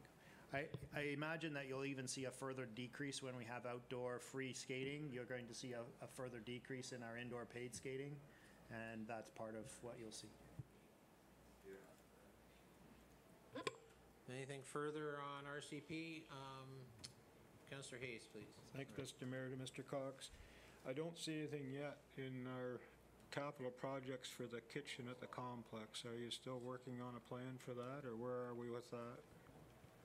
Through you, Mayor Molnar, the refrigeration replacement of the cooler has been procured. I'm just waiting on a building permit, and in order to get a building permit, I need to get an engineer to sign off on the roof, the weight of the roof for the condenser on the roof, and the other work is proceeding as well. So we are in progress with that. I expect that you'll see some significant impact over the summer as we go in between the uses in the facility to make sure that by the fall we've got a refreshed kitchen to work with. So. And further, if I may ask, the water park, I drove over this morning and I've seen no activity yet on the slide. Are they going to start that? I thought we were going to maybe start by the 11th of May, and today's the 14th, and every day counts. So,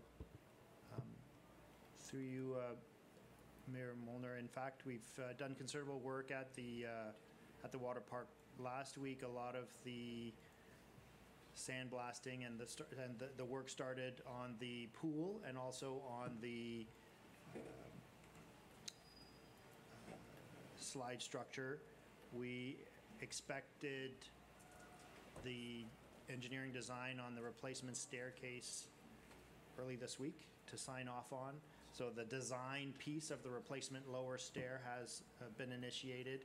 The repairs on the rest of the slide structure has also been started, and they're working really carefully to make sure that the work they're doing doesn't just demolish in a destructive way what's there. So work is underway. We are on schedule in terms of making sure that the park is ready to go for July 1st. We haven't run into anything yet that would be setting that timeline back. I'm continuing to monitor that and report to council on a regular basis if we get offline, but at the information I have as of Friday, we are on schedule. okay.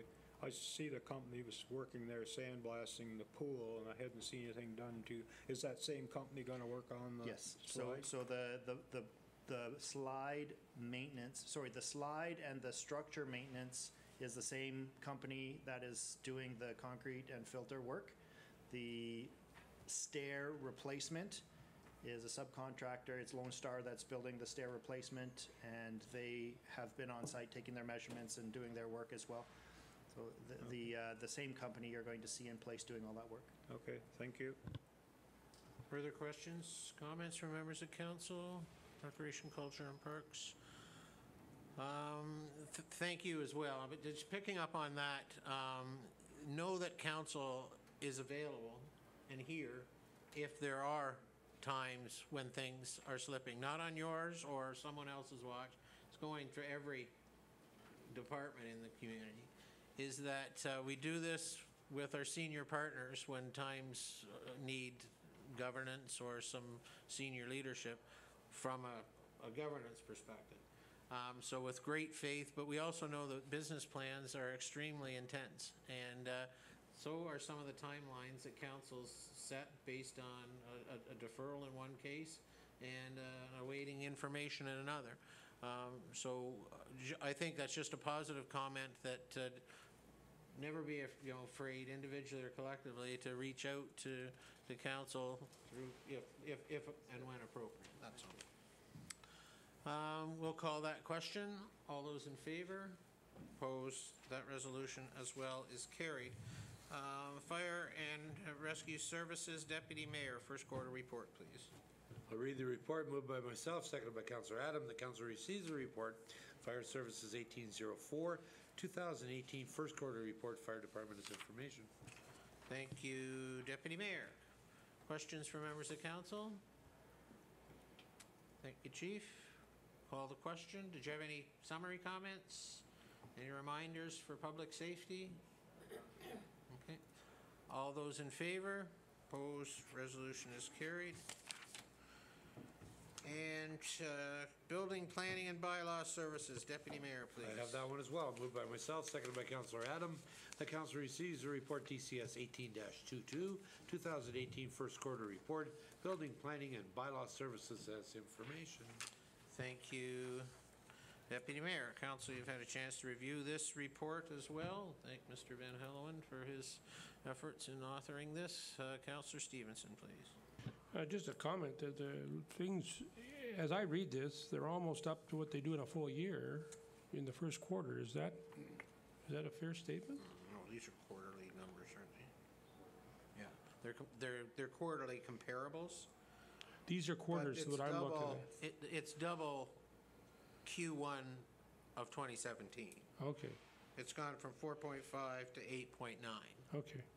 I'm looking at a And different in one. a nicer, broader text regarding commercial and, I know the industrial ones that are on the horizon, which are also encouraging. Thank you.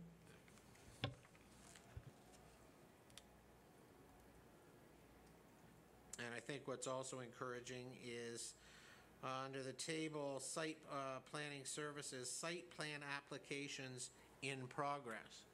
Those are, from that, you can see the efforts of council and some of the projects they've approved and some of the work that is coming along, both industrial, commercial, and residential. I'll call that question. All those in favor? Opposed? Resolutions carried. And finally, the quarterly report for economic development and marketing. Councillor Adam, you have that, please.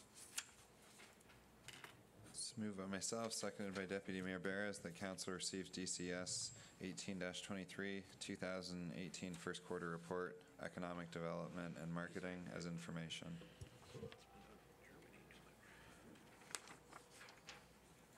Thank you, Councillor Adam. Discussion from members of council.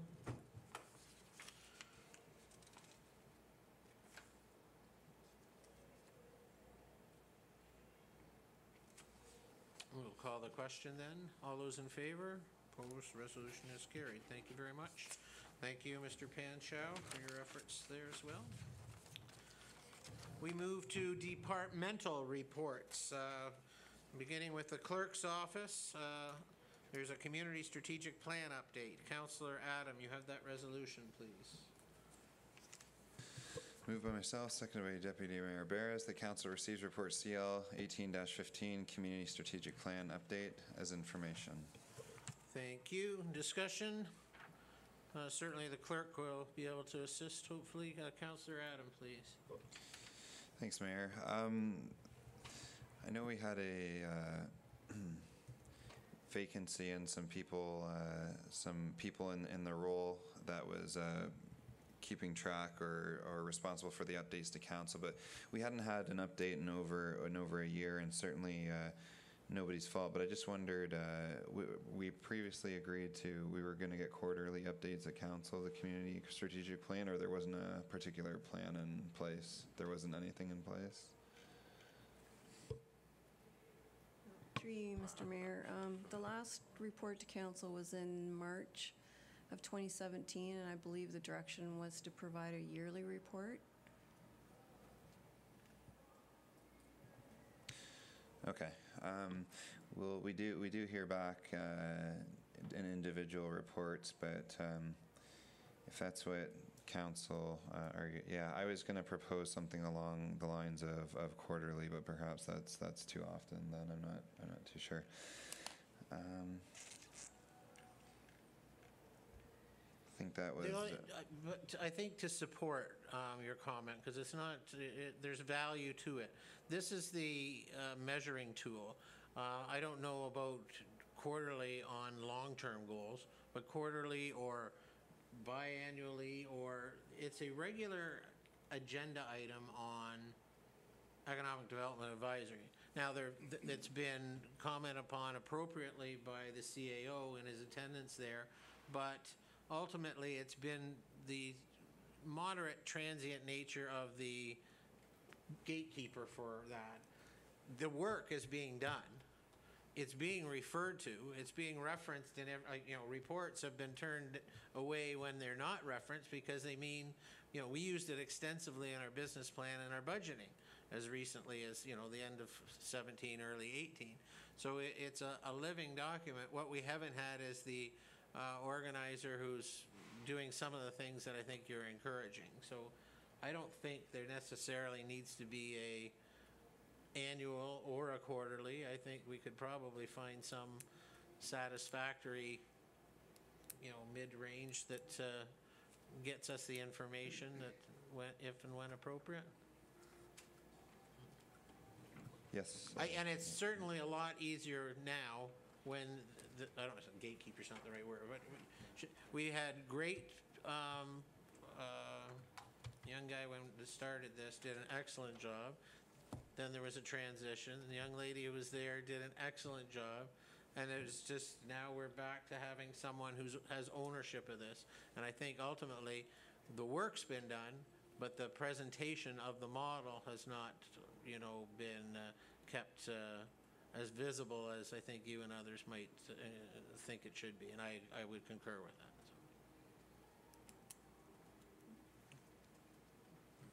Anything further? I guess I had a similar comment. I'm just happy to ultimately see this and see it as a matrix and a critical analysis of what things are accomplished, what things still need to be worked on.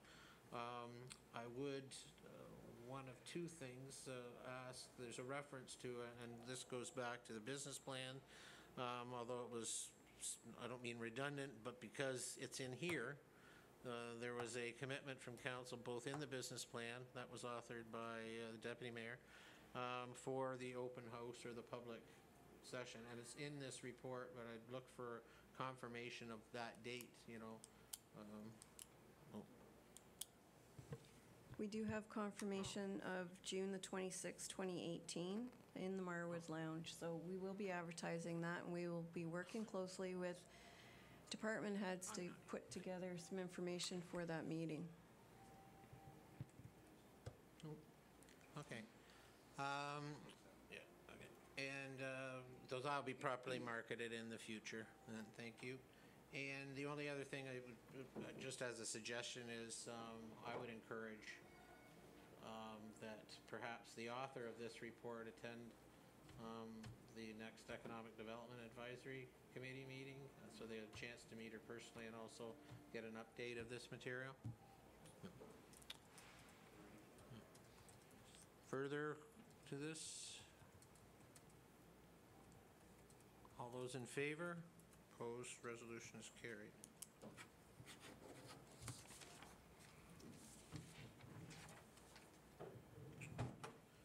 A report for the amendment of smoking bylaw. This has to do with the introduction of cannabis into our existing smoking bylaw. Councillor Stevenson, you have that resolution?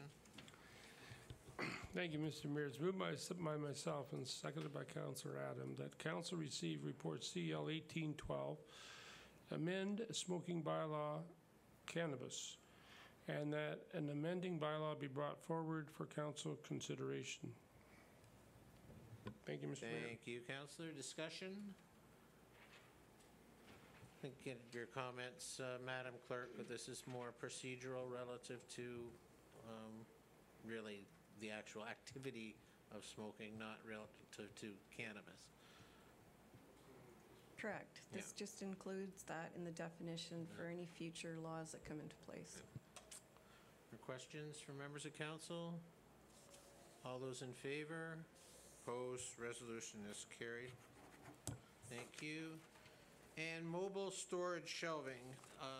Councillor Stevenson, you have that report, please. I do, Mr. Mayor. It's moved by myself and seconded again by Councillor Adam. The council receive report CL 1819, mobile storage shelving. The council authorizes the additional expenditure for the mobile storage shelving project to come from the IT Reserve Fund, and that council awards the project to Ronan Systems Limited at the cost of $29,190 plus HST. Thank you, Mr. Mayor. Thank you, Councillor Stevenson. Discussion on the report. We'll start with Councillor Hayes, please. Thanks, Mr. Mayor. Councillor Adam.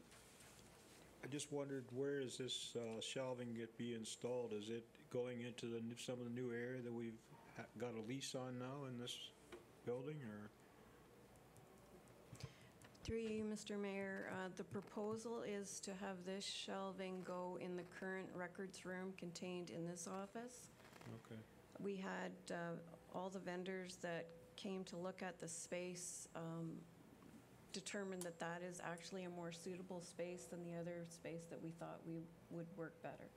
Okay, so there is more than enough room there for this shelving? Yes, this room is higher and longer, and with this type of shelving, it will allow for more records to be stored there. And capacity-wise, there's lots of space for future years, I hope, with this. We're spending, a lot of dollars. And Yes, with this system, it will allow for a number of years of records to be stored. It will not be at capacity today, but once we go through all of our records at all of the different facilities that we have, it will be close. But with the retention schedules of records every 3, 5 to 7 years, records will be rolled in and out, so it will fit our needs. thank you. Councillor Adam, then Deputy Mayor, please. Thanks, Mayor. Through you to the clerk. The term of the object we're buying is mobile storage shelving. So it's mobile in the space that we're going to be utilizing it up here, and also in the case of a potential future move, 3-5 years, that shelving at this cost, with the question, we're able to relocate it, uninstalled and reinstalled, or not necessarily?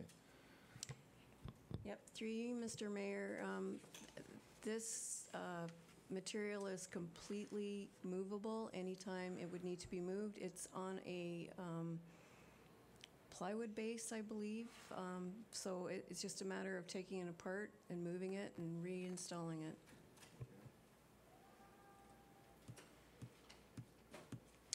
Deputy Mayor, please. Thank you. Through you to the clerk. Are you finding that there's more freedom in taking PDF snapshots, photographing documents, and storing them digitally as opposed to in hard copy? And I'm sure there are certain documents legislation says has to be kept in hard copy. But is there more and more all the time? Does the town have to make application to put some of these on digital storage and thus destroy the hard copies because they're so cumbersome and so bulky? Through you, Mr. Mayor, there are a number of records that are currently kept in an electronic format that are not kept in paper. There are, however, a number of records that we do need to keep paper copies of as well. Technology is technology, and you want to ensure that you have those records going down the road. There are also a number of records from other locations that we actually have to identify and then log and either keep them electronically or in paper format. We're not 100% sure how much of that there is.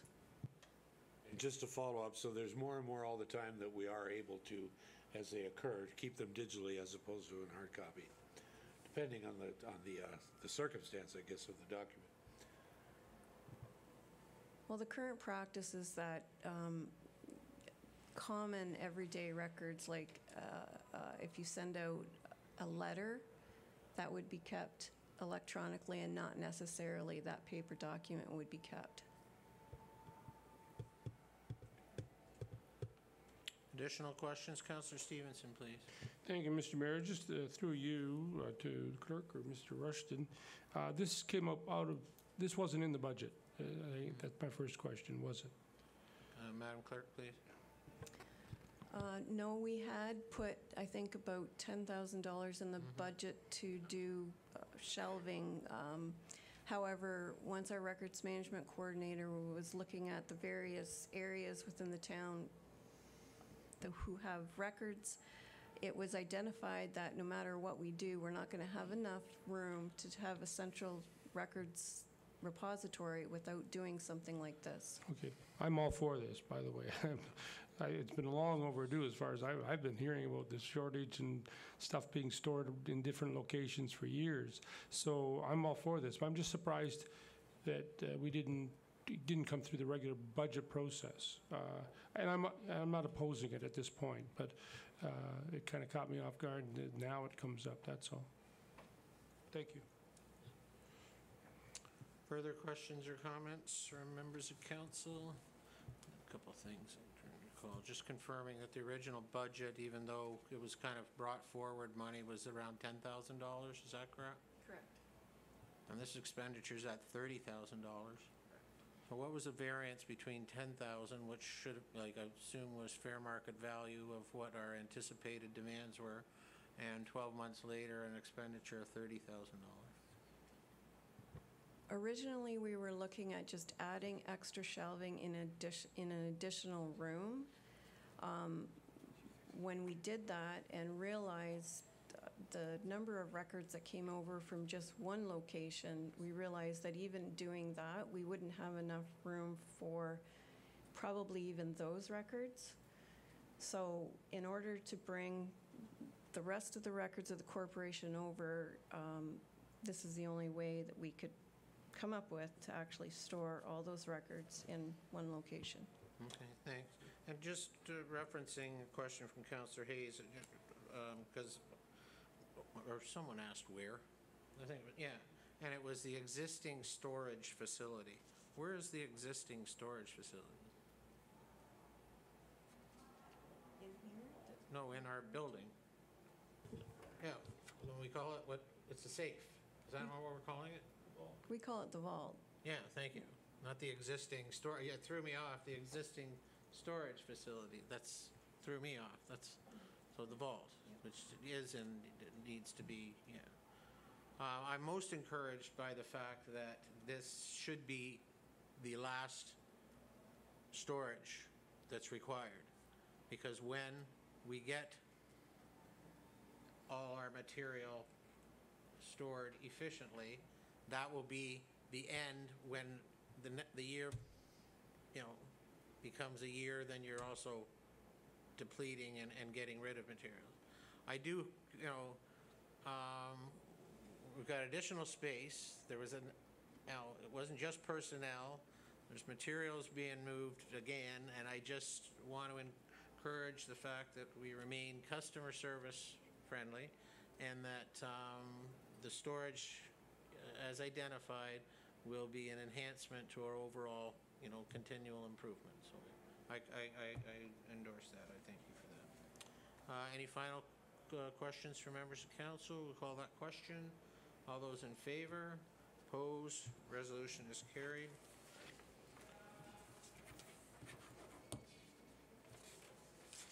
We'll continue on with departmental reports. Development and Communication Services. This is the appointment of a part-time bylaw enforcement officer, an assistant position. Councillor Rosehart, please. Moved by myself, second by Councillor Hayes, that council receive report DSC 18-19, appointment of a bylaw enforcement officer assistant as information, and that a bylaw to appoint Spencer McDowell as a bylaw enforcement officer for the town of Tillsonburg be brought forward for council's consideration. Thank you. Thank you, Councillor Rosehart. Discussion? Councillor Hayes, please. Thanks, Mr. Mayor. I don't know who can answer this question, but this says a part-time or spring and summer assistant. Is there more need for a bylaw officer spring and summer than through the rest of the year? Maybe clarify that, please.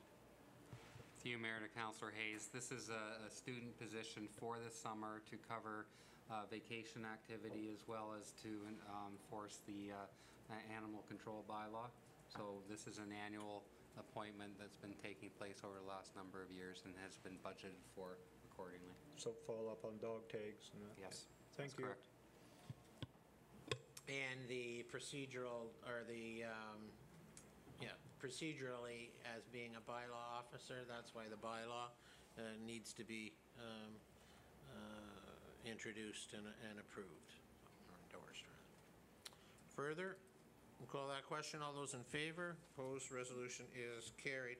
Also under DCS, vacant industrial and commercial land inventory. Councillor Rosehart, you have that resolution, please? Moved by myself, second by Councillor Hayes, that council receive report DS DCS 1820 Development Committee vacant industrial and commercial land inventory, and that a report DCS 1820 Development Committee vacant industrial and commercial land inventory be forwarded to the County of Oxford Planning Department as part of their vacant industrial and commercial land inventory update, and that council requests that the industrial properties identified in report DCS 1820 be removed from the inventory. Thank you. Thank you, Councillor Rosart. Discussion to the resolution. Councillor Stevenson, please. Thank you. I'm not sure who to go through. Mr. Panchow is in attendance through myself and/or Mr. Calder, but Mr. Panchow is here to assist. When we take land out of the industrial, and I agree with these too, from reading the report, when we take these things out, does that affect our ability to offer lands or get grants or get changes made to zoning? Through the mayor, that is a bit of a planning question, but no, I mean, this is really just recognizing sites that are constrained and maybe holding us back from other opportunities. Certainly. Okay, that's why I figured the intent of this was. Yeah. Okay, thank you. You're welcome. There are also extenuating servicing and long-term planning issues that are associated with your identifiable land inventory in various categories. Obviously, industrial land being perhaps most significant of that. And similar inventories are kept relative to areas of current identified growth in residential or future urban growth as well. But ultimately, to position yourself wisely on what is realistic as opposed to what is on in a plan, like in a document that suggests this is zoned industrial, but it's not at all usable. This is an appropriate move towards identifying what your realistic opportunities are, both in the publicly held and privately owned land assets. The only question, if there isn't further, was actually something about the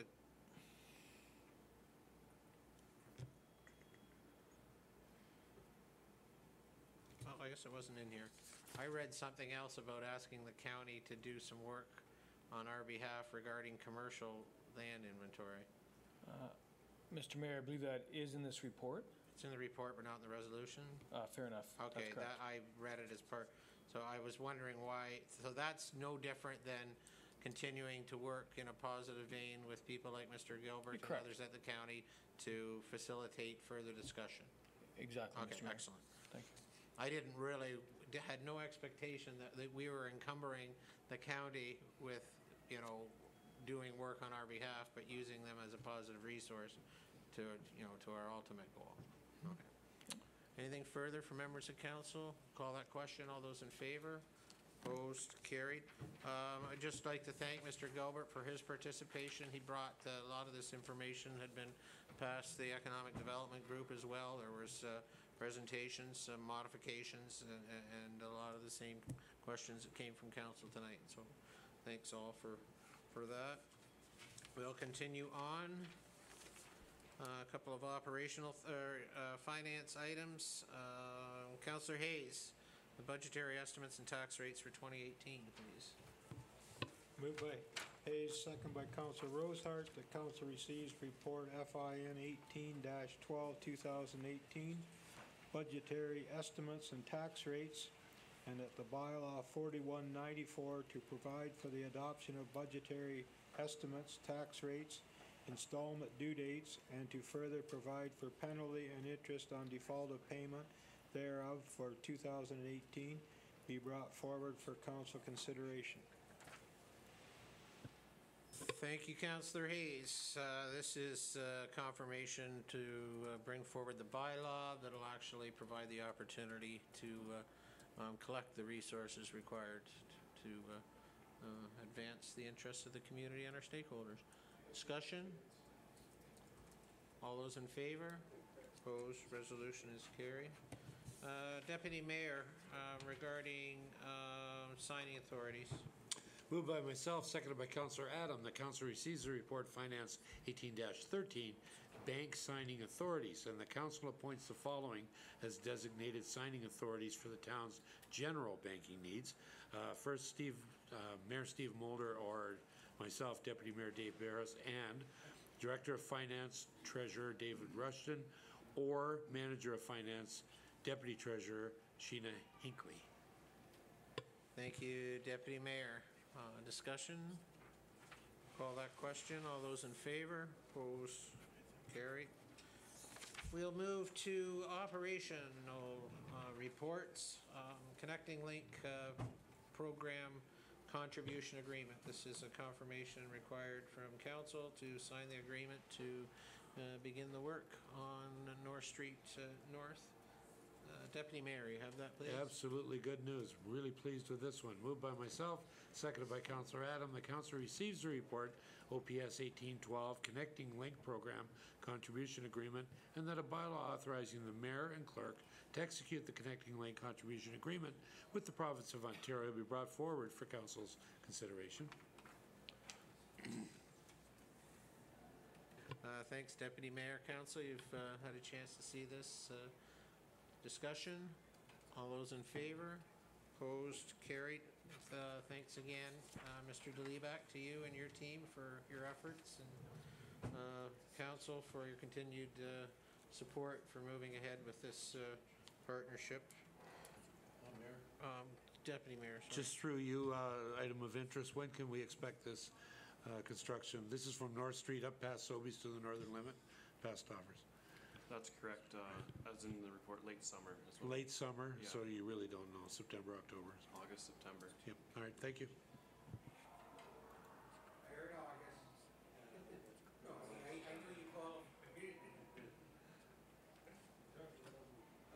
Councillor Adam, do you have a resolution regarding the confirmation of Ontario Sport and Recreation Community Fund Grant for 2018-2019?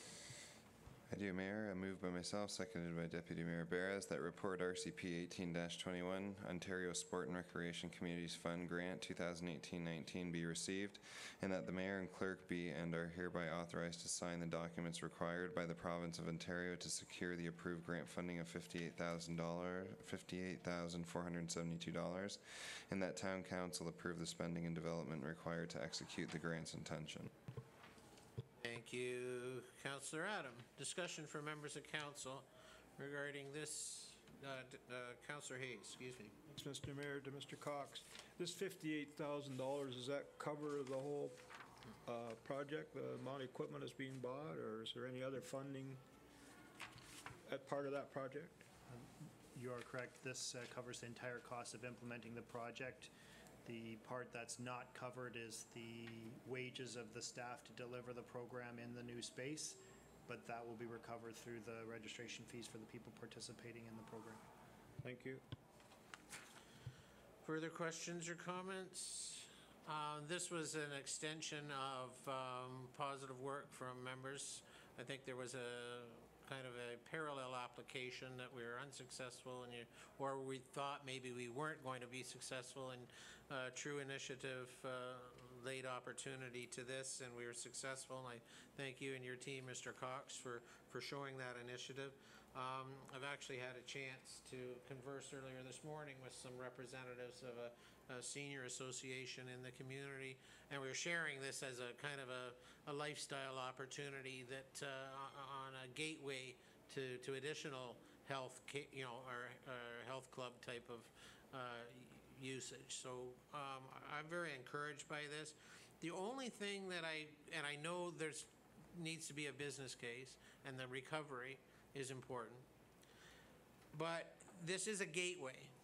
So while being fiscally responsible, there may be times or opportunities as we do outreach into the certain segments of the population where we need to be creative on making sure that there's people in there in week one, so that we're actually building to a second, third, fourth week as we proceed once this is up and running, and where it would take us in a potential for a year, 2 or 3. So those are comments. Anything further? We'll call the question. All those in favor? Opposed? That resolution as well is carried.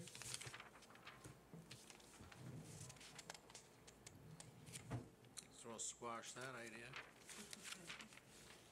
On that squash button. There's no unfinished business under informational reports. There's a item regarding planning for non-therapeutic cannabis retail stores. Councillor Adam, you have this resolution, please. Moved by myself, seconded by Deputy Mayor Barras, that council receives planning report number CP 2018-123 as information, and that town staff and planning staff be directed to monitor the release of final implementation and regulation details by the province affecting cannabis retail stores and report to council on a recommended approach to citing new cannabis retail stores in the town of Tillsonburg, and that a copy of planning report number CP 2018-123 be provided to the Tillsonburg Police Services Board, Downtown Tillsonburg BIA, and the Chamber of Commerce for review and consideration regarding the potential siting of cannabis retail store within the town of Tillsonburg. Thank you, Councillor Adam, for information, but a well-informed material. Questions? All those in favor? Opposed? That resolution is carried. There are a series of committee minutes attached to our agenda this evening, including Fire Strategic Plan, Parks and Rec, Heritage Beautification, Special Awards, and Museum Advisory Committee minutes. Councillor Stevenson, please. Thank you, Mr. Mayor. It's moved by myself and seconded by Councillor Adam. The council received the Fire Strategic Planning Committee minutes dated February 13th, the Park and Recreation Advisory Committee dated April 17th, Heritage Beautification Cemetery Committee dated April 5th, Special Awards Committee dated April 30th, and Museum Advisory Committee dated April 26th, all of 2018 as information. Thank you, Mr. Mayor. Thank you, Councillor Stevenson. Discussion on any of those items from members of council? Call the question. All those in favor? Opposed? Carried. Police Service Board minutes of March the 21st. Councillor Stevenson, please. Thank you, Mr. Mayor. It's also moved by myself and Councillor Adam.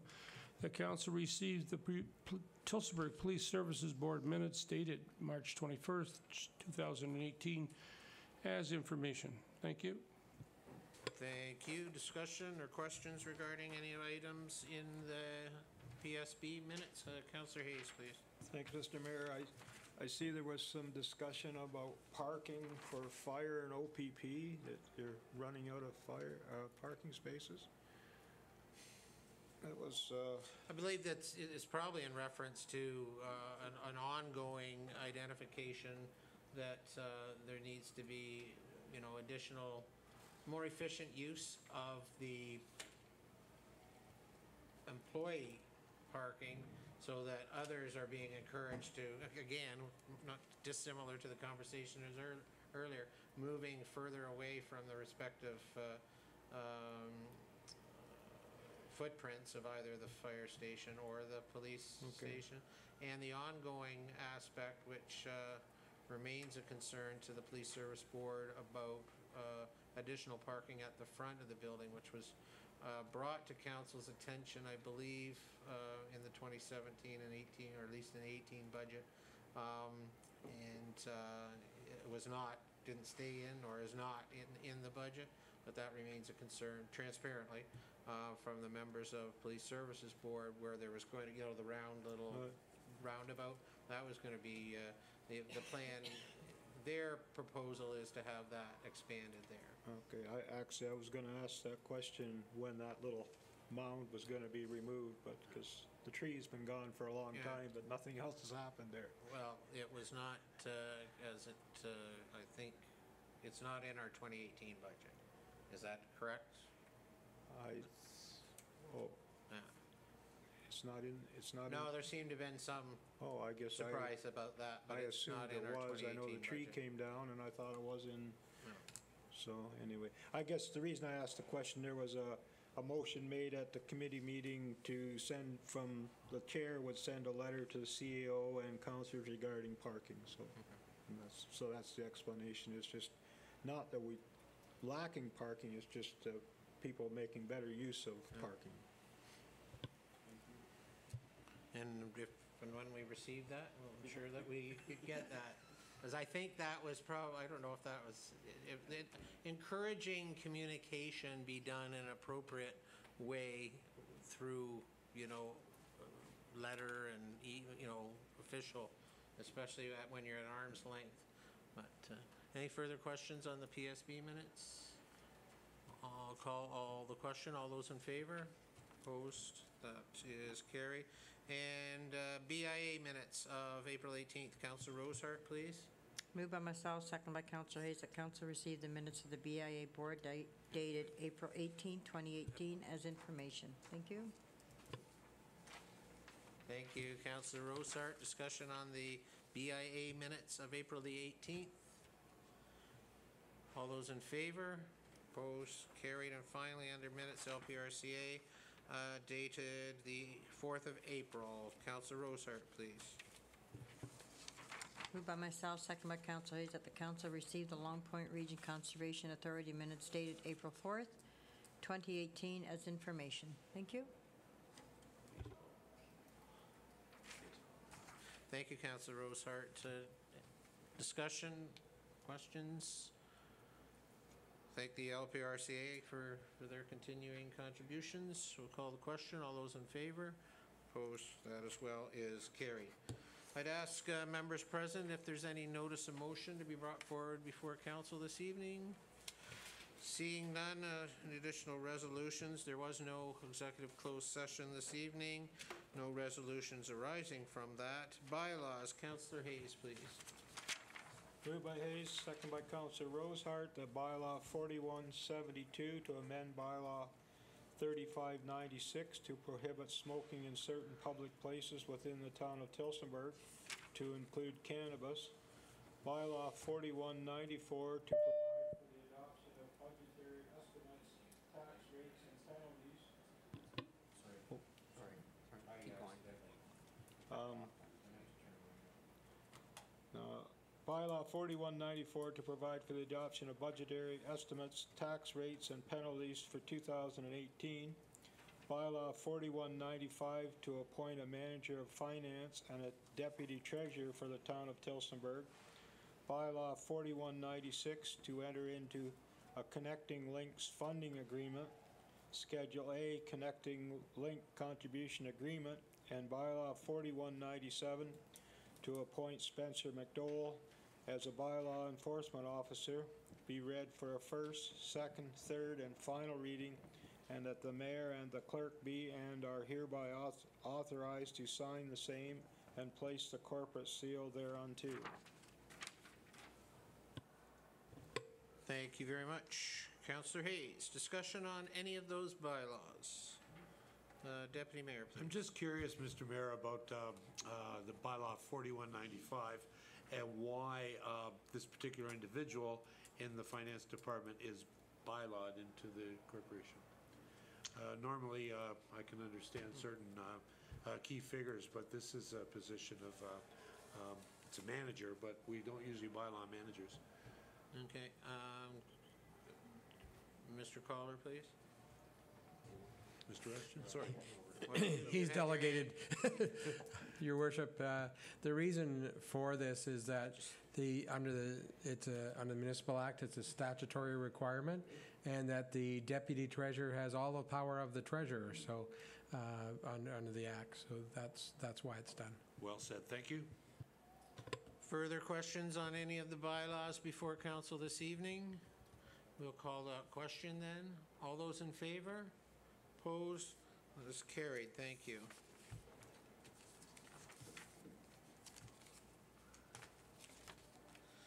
Our confirmation bylaw for this evening's meeting. Councillor Hayes, you have that as well? Moved by Hayes, second by Councillor Rosehart, that bylaw 4198 to confirm the proceedings of council at its meeting held on the 14th day of May 2018 be read for first, second, third, and final reading, and that the mayor and the clerk be and are hereby authorized to sign the same and place the corporate seal thereunto. Thank you, Councillor Hayes. Discussion from members of council. Call the question. All those in favor? Opposed? That is carried. Roundtable. Any items of interest? Chief Smith, you mentioned you may have some information for us. Thank you, Worship. As always, reminder for people to check smoke alarms. We've had a number of incidents where we've attended and batteries not working in smoke alarms. So just putting that out there. And the recall I announced a couple months ago is still on, and we do have the information on the town website and on the various social media outlets of the fire department. Thank you. No, and I thank you for mentioning that, and it is on the website. And actually, if you go into any retail store that would normally sell those, you can tell where they used to be because there's a vacant spot on the shelf. But, very good information, and thank you. Mr. DeLeback? I just wanted to let council and the members of public aware that the LED streetlight conversion project is just underway. So you'll likely start to see some vehicles out front of your house if there's a streetlight pole, changing the light bulb into our new high-efficiency LED fixtures. The asphalt program, as mentioned earlier, is well underway. Lisgar Ave is looking to be have its surface or its base coat placed later this week, weather pending. And as we are all aware, Concession Street is moving forward. We're hoping to try to get some base asphalt down before the end of the month in order to allow tournaments to proceed in the beginning of June. Good, thank you. Councillor Rosehart, please. Thank you, Mr. Mayor. And they did the street for Tilson Ave today with the lights. So I'm looking forward to going home in the dark tonight. They tell me it's going to be very bright. Oh. Thank you. Very good. Councillor Hayes, please. Nothing, thank you. Mr. Calder, sir. Nothing, thank you. Mr. Cox? Two items, Mr. Mayor. First, I'd like to acknowledge and thank all of those who participated in the Keep Tillsonburg Beautiful Day last weekend. It was a good day to be out and about, and I thank all of those who volunteered to help clean up some of our parks and to those who organized the day. I'd also like to acknowledge that the town of Tillsonburg Annandale Diamonds are open for baseball and softball with folks are encouraged to be really careful crossing through the designated areas into the parking lots provided, and then from there straight to the ball diamonds rather than spending any time in the construction area. We appreciate the help from the engineering department and the constructor on the project to make sure that we can get softball and baseball going again in Tillsonburg. Thank you. Thank you. Mr. Rushton, please. Just wanted to mention, while this is a service club effort, it's in support of the municipality, is that the Rotary Club's Trip of the Month, which starts in July, tickets are now on sale. And just wanted to mention that because of the funding for that, the net proceeds of that effort come back to efforts in the town that the Rotary Park has been working on Memorial Park. A couple of swing sets have just gone in. Some brand new trees have gone in. And you'll see several improvements to the west side, which hasn't got as much attention as the east side of the park lately. And in addition, the historical group that participates also likes to fund the museum, and that's a very positive. So you're thing for the telling town. us Rotarians tend to be swingers? Absolutely, Yeah. and accessible swingers, I must add as very well, good. because No, there that- are I two saw that. accessible swings that are there as well. That's excellent contribution. Thank you. Councillor Stevenson, please.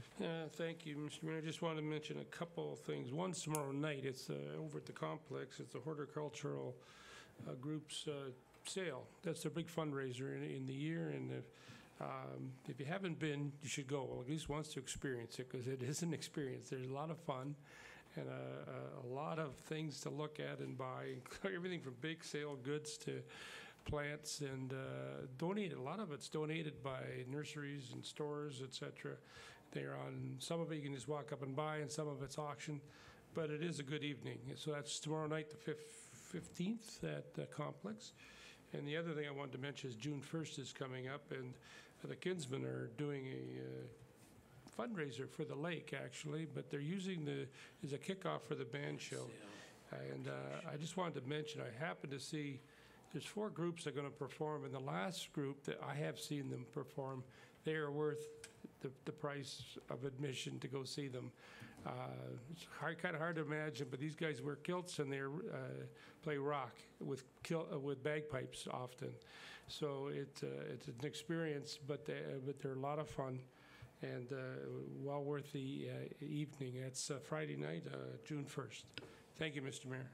Thank you, Councillor Stevenson. Councillor Adam, comments?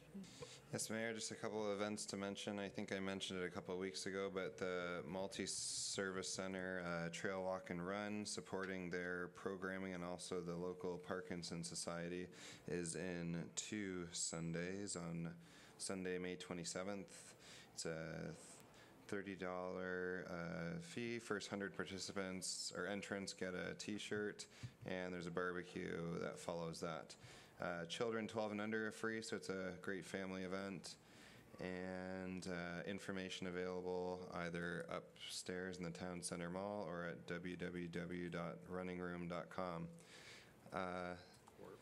Similarly, there's another fundraiser between the Multi-Service Center and Community Living for their joint corporation, Tillsonburg Community Services, Tillsonburg Community Services Initiative, and they're having a golf tournament fundraiser on June 8th, 2018. It's in the day, and I'll have some more information about that next time, but there is sponsorship opportunities, and the $125 fee includes your green fees, cart rentals, steak barbecue, and a charitable tax receipt, and the funds to that go toward the expansion of the Livingston Center, that project. So some time to sign up for those if anybody's interested. Very good, thank you. Deputy Mayor, please. I have 2 questions for people who have given. Councillor Stevenson, if I may, where do you get tickets for the event that you spoke of? I think any Kinsmen, I don't know, can anybody help me out? I don't know if there's any location, but You're talking about the band shell bash on June the 1st? Yes. The tickets are available at Home Hardware, Christie's Corner Store. I believe Danbrook Automotive have them. I don't want to be plugging, but can I confirm through Councillor Rosehart that they're available at the retail environment on Tilson Ave under the new LED lights? So, yeah, the early bird tickets are $28. There's a VIP section as well for $50 that doesn't provide you with a beverage, but it does closer to the stage and food and some other things as well. Got it. And my second question, if I may, is to Mr. Rushton, and you said from any Rotarian. Can you name a Rotarian where I can get a ticket? Would it be you? That would be a good There you go. There's 2 of you there. All right, thank you. Can't believe Jack Parker hasn't found you. Or Bill Pratt. Madam Clerk, did you have anything? Nothing further. A couple of these be repetitive, but I'm just going to go through the notes that I had prepared. I did want to thank all community volunteers who participated in the annual Keep Tillsonburg Beautiful Day, including members of the Heritage Beautification and Cemetery Committee for their leadership, and our own town staff who are out there with their gloves on and jeans and work boots as well, contributing, and to all the sponsors of the event. It was mentioned very briefly, but events like that with the luncheon and the coffee and donuts and thing, they don't go off without the support of good community sponsors. I'd like to publicly again thank the organizers and the board of the Tillsonburg District Chamber of Commerce for their annual awards of excellence. Importantly to the sponsors for that event, and even more importantly to the nominees and winners of the various categories that continue to demonstrate excellence in commerce and industry in and around the community of Tillsonburg.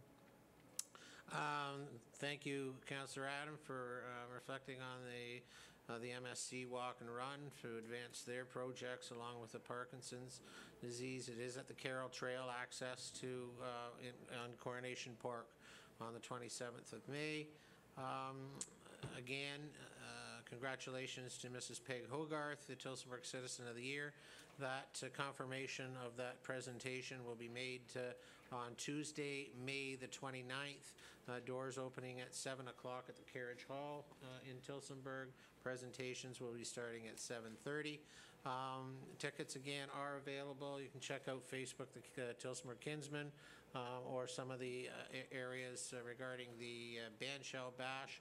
And also, the Fire Strategic Committee has launched in the last week, as per the delegation here of our last meeting in April, their Fire Strategic Plan Survey. It's available in hard copy at the Customer Service Center, at the municipal corporate offices, or online at www.tillsonburg.ca. So those are my summary comments for this evening. Thank you all. Thank those at home. And I believe the resolution to adjourn. Deputy Mayor at 8:23. 8:23 p.m. Moved by myself, seconded by Councillor Adam, the council's meeting of Monday, May 14th, 2018 be adjourned at 8:23 p.m. Thank you much. Thank you, Deputy Mayor, Council. All those in favor? Opposed? Resolution's carried. Have a good evening, and we will meet again on May the 28th at 6 o'clock.